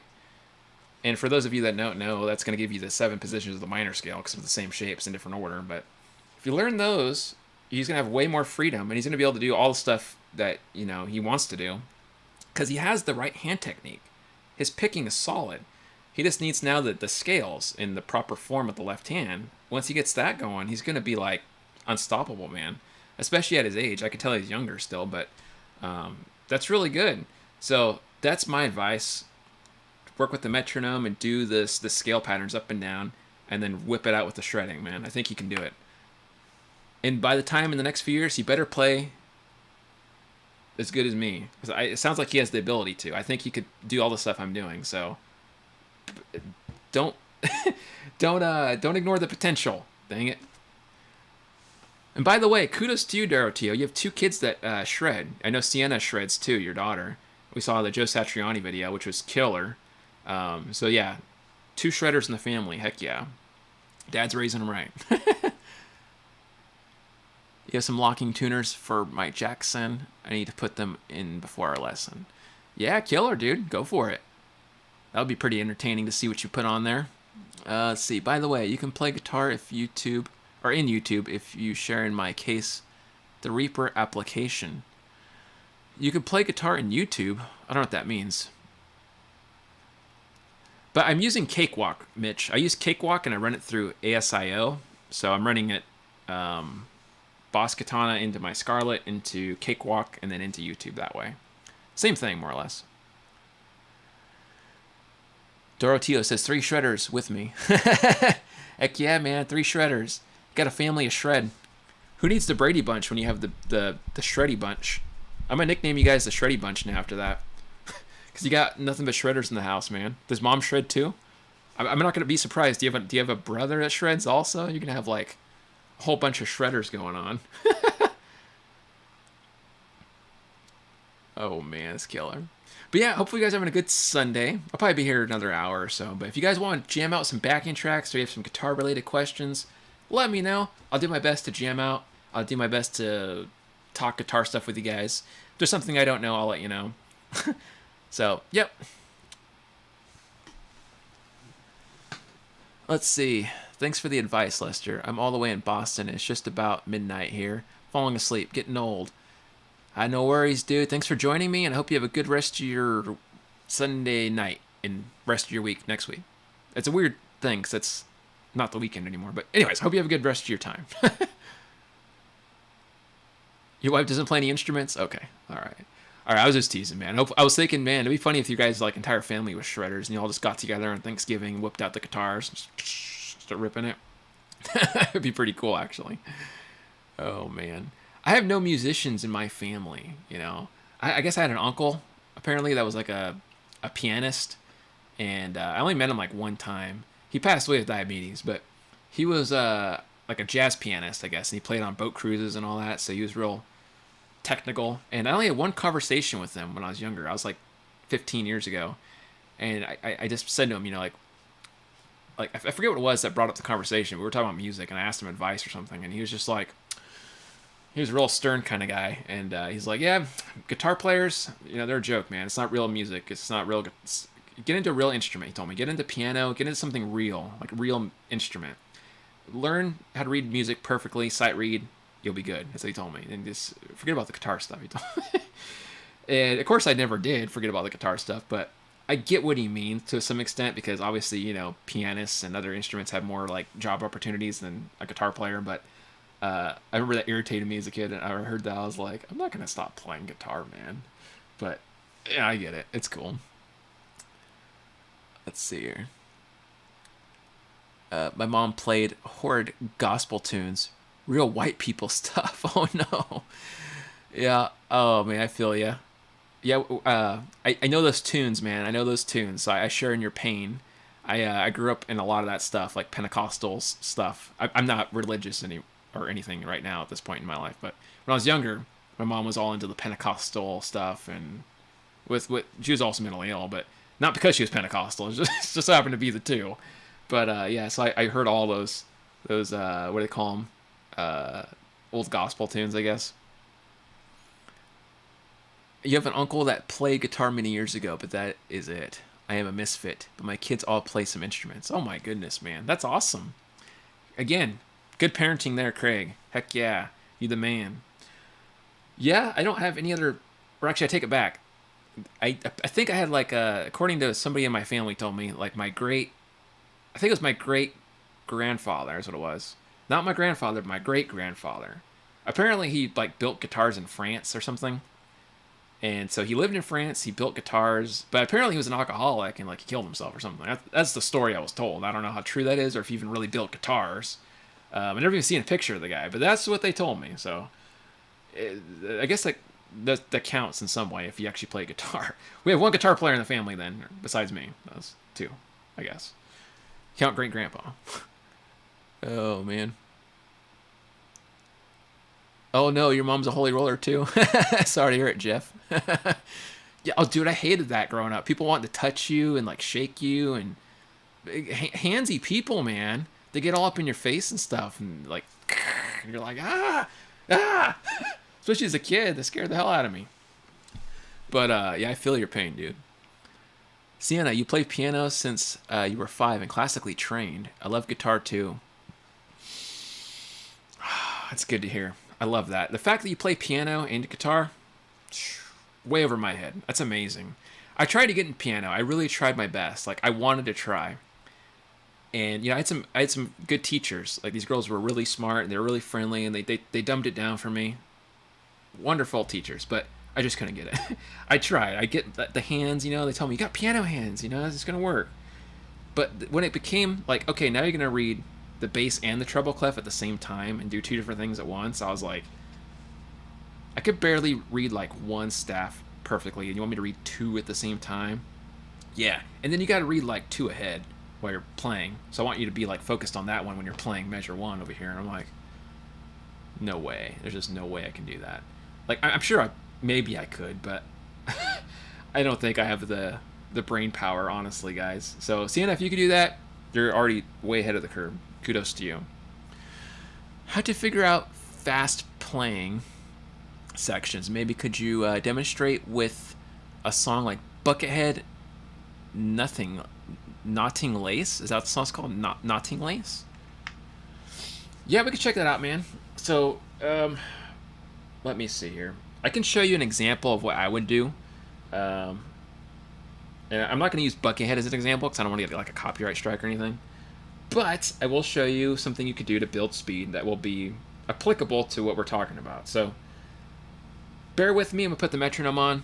There's 14 viewers right now. It's going to drop down to probably like 1 because I'm putting on the metronome. I bet you guys are going to be like, oh, hell no. We're getting the hell out of this live stream. This guy's put on the metronome. I ain't having that. But anyways, so example. Let's say, and hopefully you guys can still hear me okay.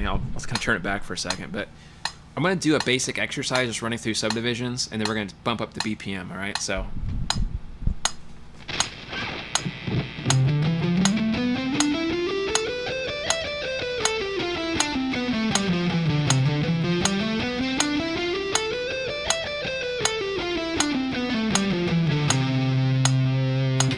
Okay, so that's like, you know, real basic. And then we're going to speed up just a little bit, okay?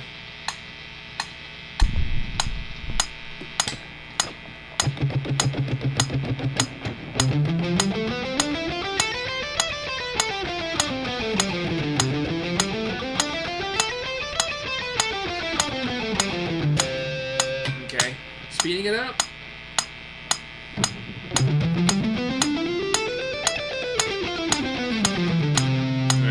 So forth.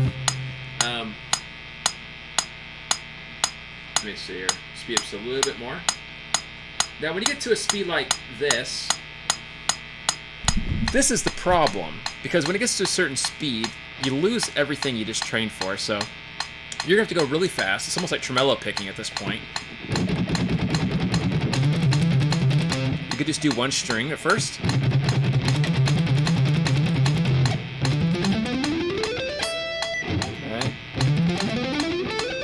A little sloppy, and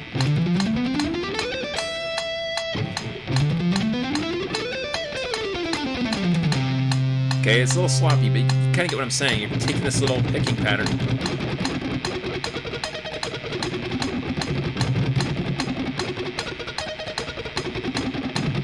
You can even just do one string exercises, right? If we're going really fast, like this.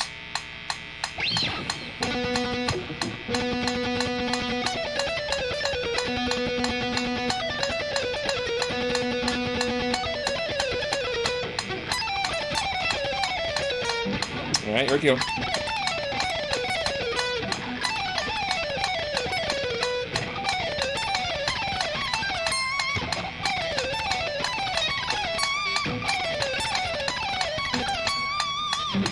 All right.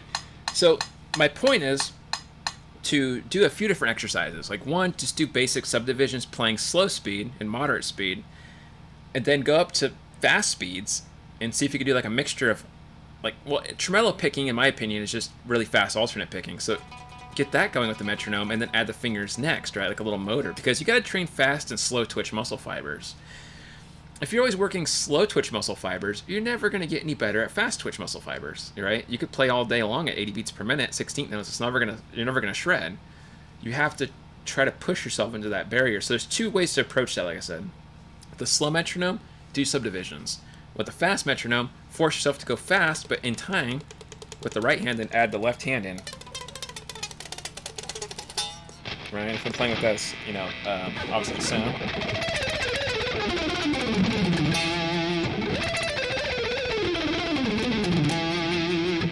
Get used to like little phrases and stuff, but hopefully that kind of makes sense. Let me see here. I love the consistent sound of the metronome. That's funny, Craig. You're a funny guy. Even afraid to learn, Jeff ain't afraid of no metronome. Heck yeah, man. You can't be afraid of the metronome. You gotta let the metronome fear us. The metronome probably fears Chuck Norris. That could be a joke. I'm sure it's already been made somewhere about Chuck Norris, right? The metronome doesn't keep Chuck Norris in time. Chuck Norris keeps the metronome in time. See? Yeah, I know. Stupid. Maybe demonstrate it at the last when you shut down. At the last minute. Just bust out the metronome then. But yeah, if you guys were curious about shred videos, I have like 3 or 4 different, like, I have a whole lesson section on my channel, right? Go check out the lesson playlist. And there's like 3 or 4 different lesson videos I made about speed picking and shredding and stuff. Like this whole topic, like 10, 15-minute videos with tabs and downloadable files for free and stuff like that. So if you want to do that kind of thing, it's out there for you guys. So definitely check that out. Hopefully you guys are enjoying this wonderful Sunday Fun Day event. If you missed it earlier when Richard was in here, he's uploading a video tomorrow, and I'm going to be in it, and it's going to be super cool. Well, I mean, I have like a small solo section, but it's still going to be pretty cool. It was a really fun track. I can't show it to you or anything, but you'll hear it tomorrow. It's a fun 80s style track. You're going to love it. It's that Richard sound that you guys are used to hearing. And when I first heard it, I was like, dude, this is such a sick track. It's so Richard sounding. It's like something you hear off his Tiger vs. Dragon album. If you guys haven't heard that album, go check it out. Me and Richard both have CDs out. Well, he has physical CDs, I think, still, maybe. I don't know. He might be out of physical copies. I don't make physical copies. I just put everything on Spotify, so you can hear me on Spotify. But anyways. Let's see. Craig, what are you saying? E minor? You know what? No. My solo section, he wrote specifically for me, because he knows I love the key of C sharp, and I don't mind whatever key I play in, but I tend to write stuff in C sharp a lot. I don't know why. So he put it in C sharp minor for me, the solo, and I was like, dude, that's what a buddy, man. I told him, and he's like, yeah, I know you love your weird keys. I made it specifically for you, that part. I said, yes, C sharp minor, yes. I don't know, something about that key I just love. Even the chords in that key just sound nice to me. The C sharp minor 11 chord just sounds instantly beautiful to me. If I play it somewhere else, it still sounds alright, but something about that frequency.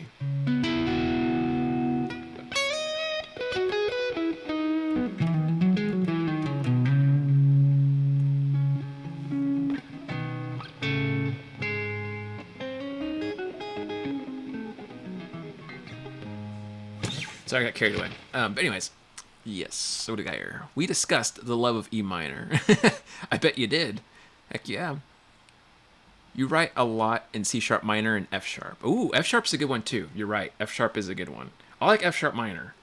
There's something tasty about F sharp minor, and you hear like these kind of progressions.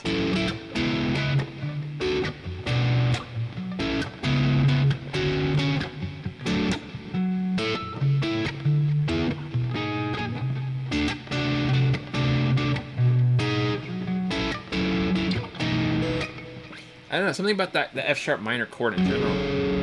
This sounds pretty to me. I like that a lot.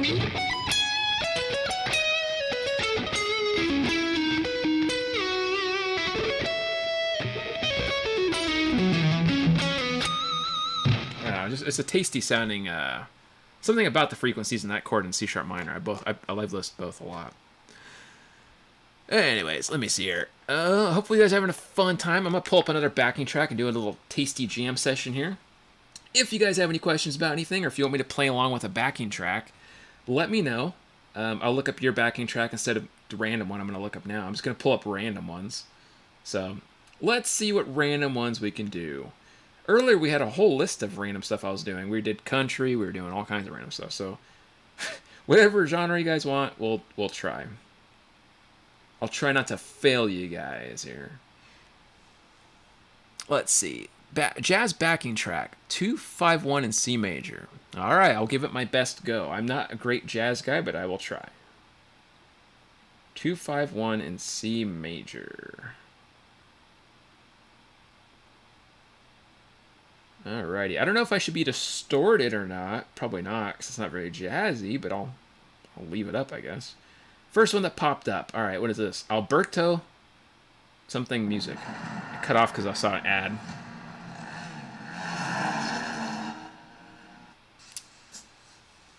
Alright, let's listen to the feel of the track, I guess.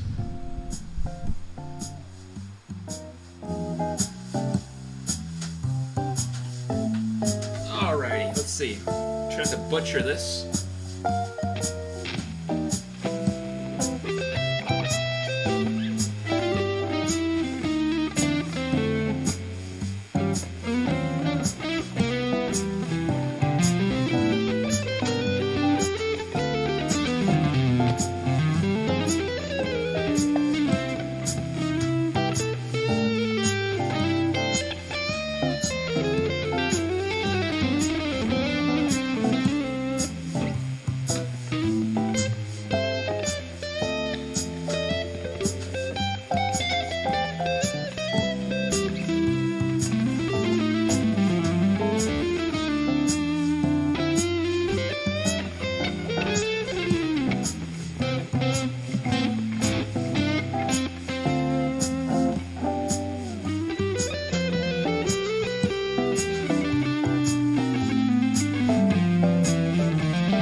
For a sec. That's the best I got, man. I'm not very jazzy with distortion, and especially over 251 backing tracks like that. Not very good, but it's okay. It sounds alright. What does it say? Pretty sure I heard... Oh, that's funny, man. You're funny, Craig. Oh, it's what we call Kohl's. We're going back to JCPenney's, guys. We're going back to JCPenney's, and we're going to try on those pants you wanted so long. Hell yeah. And then we're going to hit the Olive Garden right after. Wait, I don't know. What would be a place you would go to eat after going to JCPenney's? I don't even know. If you go to Mervin's and then you go to Applebee's? I don't know. I lost the whole point of what I was trying to make. You heard the chainsaw in the ad. That's funny, man. Yeah, you gotta love these ads. I get such random ads all the time. Like chainsaws, TikTok, belly dancing, beer. Don't even drink beer.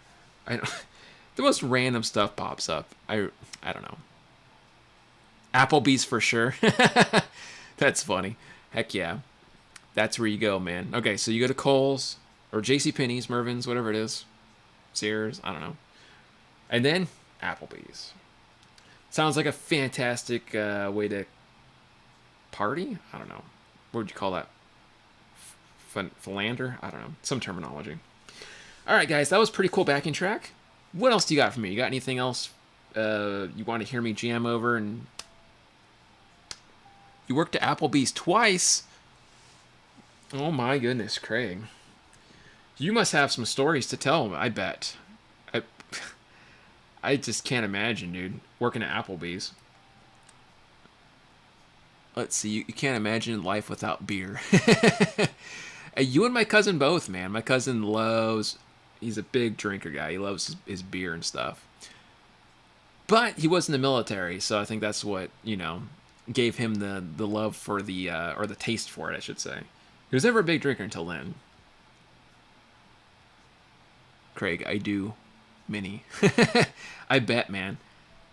Did you catch anyone in the Applebee's bathroom doing anything weird? I always heard stories about that. Something Robin Fordish. Okay, we can check that out. We'll go look at some Robin Ford style backing tracks. I will do my best. I am no Robin Ford, but I will do my best.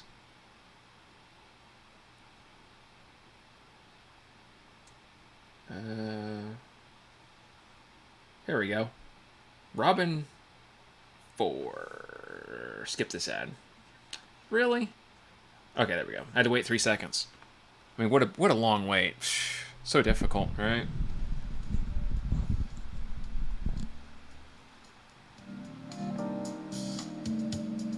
Okay. We're doing some more Mervins. Okay.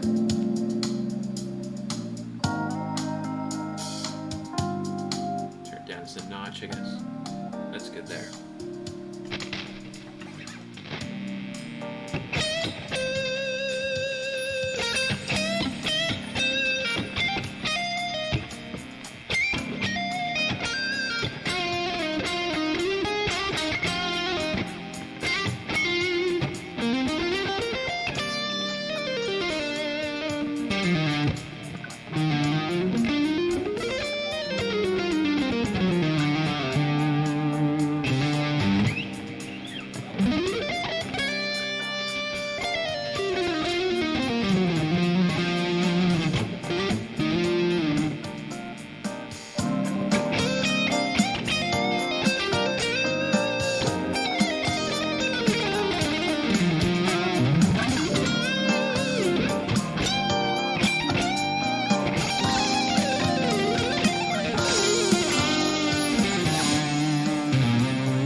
I like that. It's a pretty fun little catchy backing track there, man. It's kind of like a mixture between Larry Carlton and Robin Ford. It feels like kind of both. But yeah, I try my best on that. I don't know. Let's see. I barely drink now, but I like a good couple of beers. Ain't nothing wrong with that, man. Let's see. Mitch says, Lester, do you play Crazy Train? Don't play it, though. Don't want you to get a copyright strike. Yeah, for sure, man. I think that's one of the standards for rock players, right? You got to know Crazy Train. Your bartender was banging the store manager. Does that count? Huh.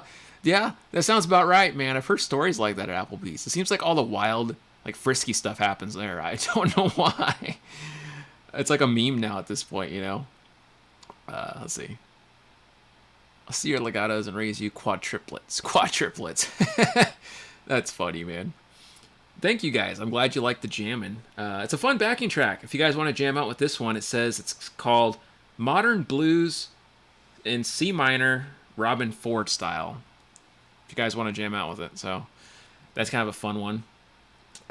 This kind of music, though, this is definitely probably my favorite style to play because I like the groove. I like that you can manipulate subdivisions. I like how I can add a little harmonic minor or melodic minor if I want to, right? It's not so straightforward to the point where I can't, like, bounce with it. Because, like, I like certain other backing tracks, but, like, when they're so straightforward, there's not a lot of options. Like, you're stuck with just playing the very basic structures, which is fine. And you can still add some outside notes, but it doesn't always sound as good. But when you hear stuff like this, that's structured melodically in a way where it's, you know, various chord changes, it's kind of nice because then you can say, hey, maybe I can add the altered scale, or maybe I can add harmonic minor, or maybe I want to add a diminished arpeggio or something, or whatever. It fits really, you know, nicely. It's kind of fun. And it's a good challenge because then you're not just stuck sitting there noodling in one scale pattern over and over. Yeah. Let's see here. It's still too fast for you. Oh, man, that's silly. How about some funk? All right, you got it, man. Get some of that funk going on. Let's see what we can find here. I'll do my best.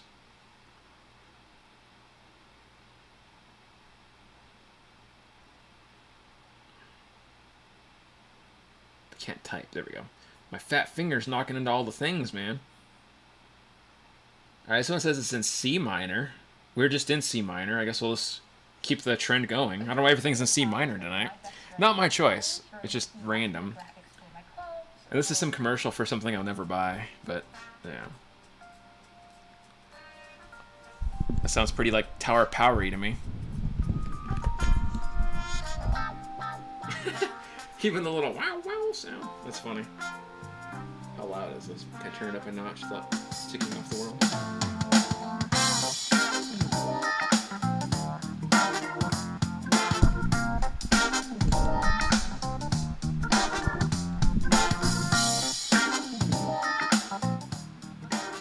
Trying to find a happy medium with these.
I don't know.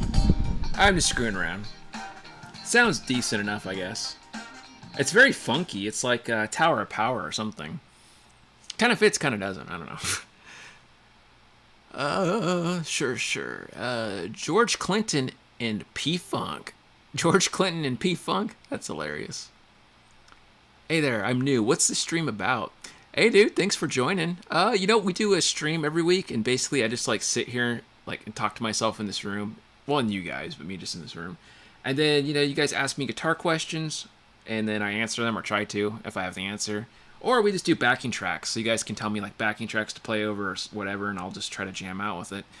Nothing too exciting, but thank you for joining. Hopefully it's entertaining for you. Sounds a lot like Frank Gamble. Or Gambale, yeah. That guy's awesome, man. I love Frank. I think he's an amazing player for sure. Him and Sean Lane, great, amazing musicians. This stream is about playing guitar. That is true. Yeah, one of the things I've always wanted to do is, like, I wanted to do a live stream that, like, actually plays music. Because there's a lot of live streams out there where they're just talking the whole time, and that's okay. Like, don't get me wrong. That's fine, but, like, there should be some playing, too. And I think a lot of people, like, I know some people that are a little higher up that don't like playing live. They're afraid. Because, like, I think I talked about this last time. Like, people don't want to make mistakes live, and like they're afraid people might judge them, which I get it. There's a lot of pressure being like I guess you call yourself an influencer or whatever. And you have to have a certain level of like narcissism to be on a platform like this. I know I have a little bit of it. Like everybody must have something to film yourself and to do this, right? It's just how it is. But yeah, so that's something I always wanted to do with my live stream. Is like I want to make mistakes live. I want to show you guys that I'm just a human that plays and screws up like everybody else. I don't want to like create a false presence on my channel, like, oh, this is the guy that never plays live. He just records stuff and never plays anything.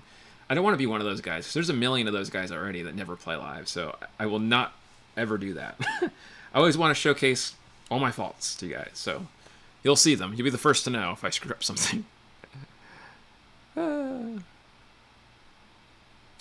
fear is the mind killer. That is for sure, man. You got that so right there.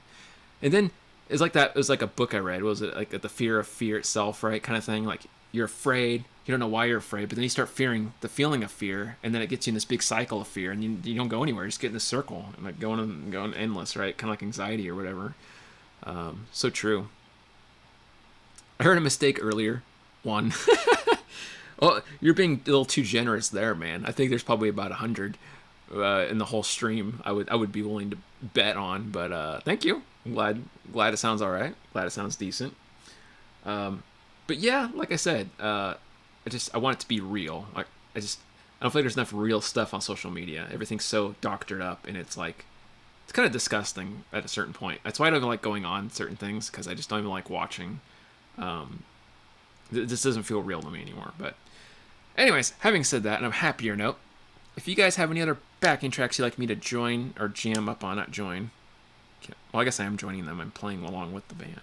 Anyways, if you have any other backing tracks, I'll probably be here another 15 minutes or so.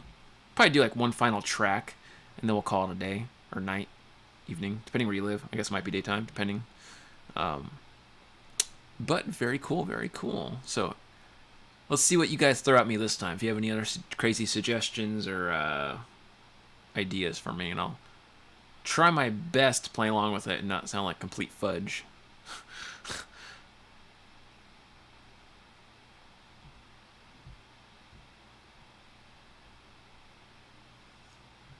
And by the way, in case you guys are catching this stream late, next Sunday's live stream, we're doing the Neural DSP giveaway. So that's going to be the official giveaway finally. You guys are going to see who wins. It's going to be fun. We're going to do a wheel. It's going to spin. It's going to be awesome. It's going to be cool. It's going to be free stuff.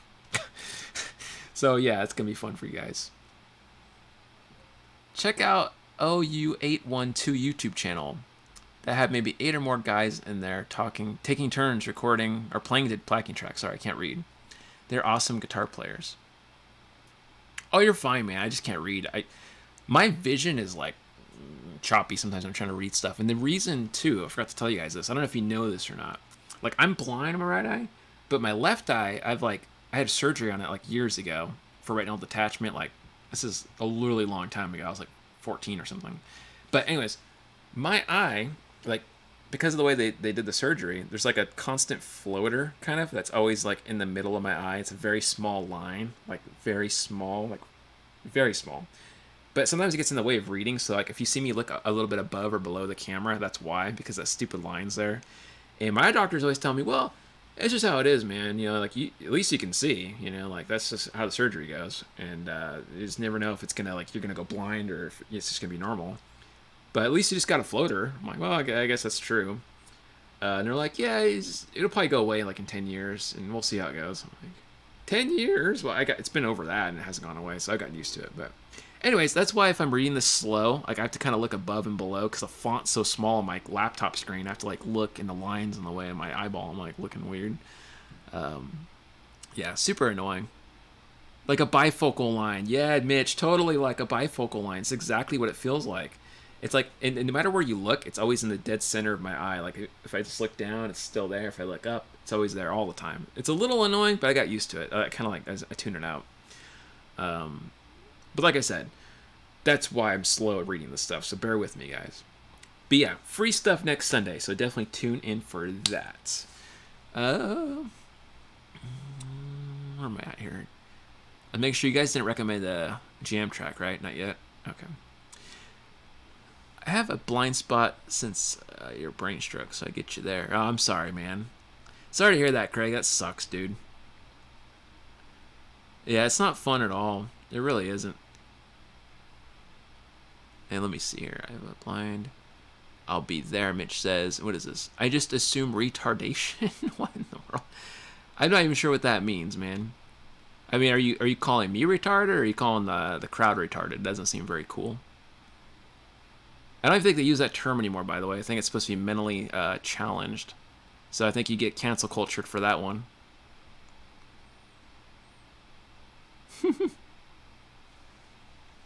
Alright, let's see here. Let's pull up just a random backing track. I'm just gonna mess with a random one. I'm just gonna type in backing track and see what pops up here.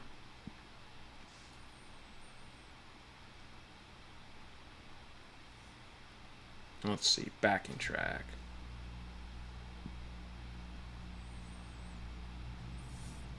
We already played those two. Dreamy rock backing track. Okay, we haven't done that one yet, so it should be kind of interesting. Let's see. More people need to come into your Discord. I can talk in there, do video there, pictures, or share pictures. Oh yeah, that's true, Mitch. Yeah, if you guys don't know, there's a Discord I have. And if you guys want the link to that, go check my community posts. I have an actual Discord link there, so you guys can join in on the fun. We just BS and talk about stuff. I'm going to post licks in there occasionally, so if you want free licks, that's definitely the place to go. But alright, let's see here. The last jam of the evening. I will try to make it interesting for you guys. I think this is in what? What is this in? Old Spice, seriously? Yeah, exactly, man. I don't know. I don't get it.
I don't have a lot of good ones on this one, but it's just not my favorite backing track.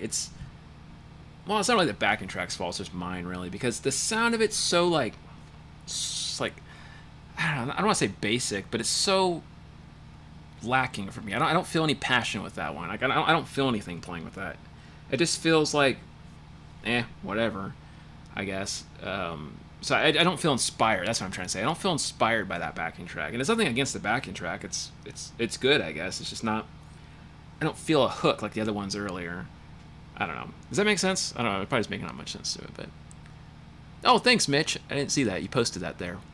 Thank you, dude. Appreciate that. Yeah, so if you guys want to jump in on the Discord, Mitch has the link in the chat there. Super cool of him. Again, thanks again, Mitch. And I do post like licks and chords and stuff in there. And I'll try to post more often in there, like just random stuff.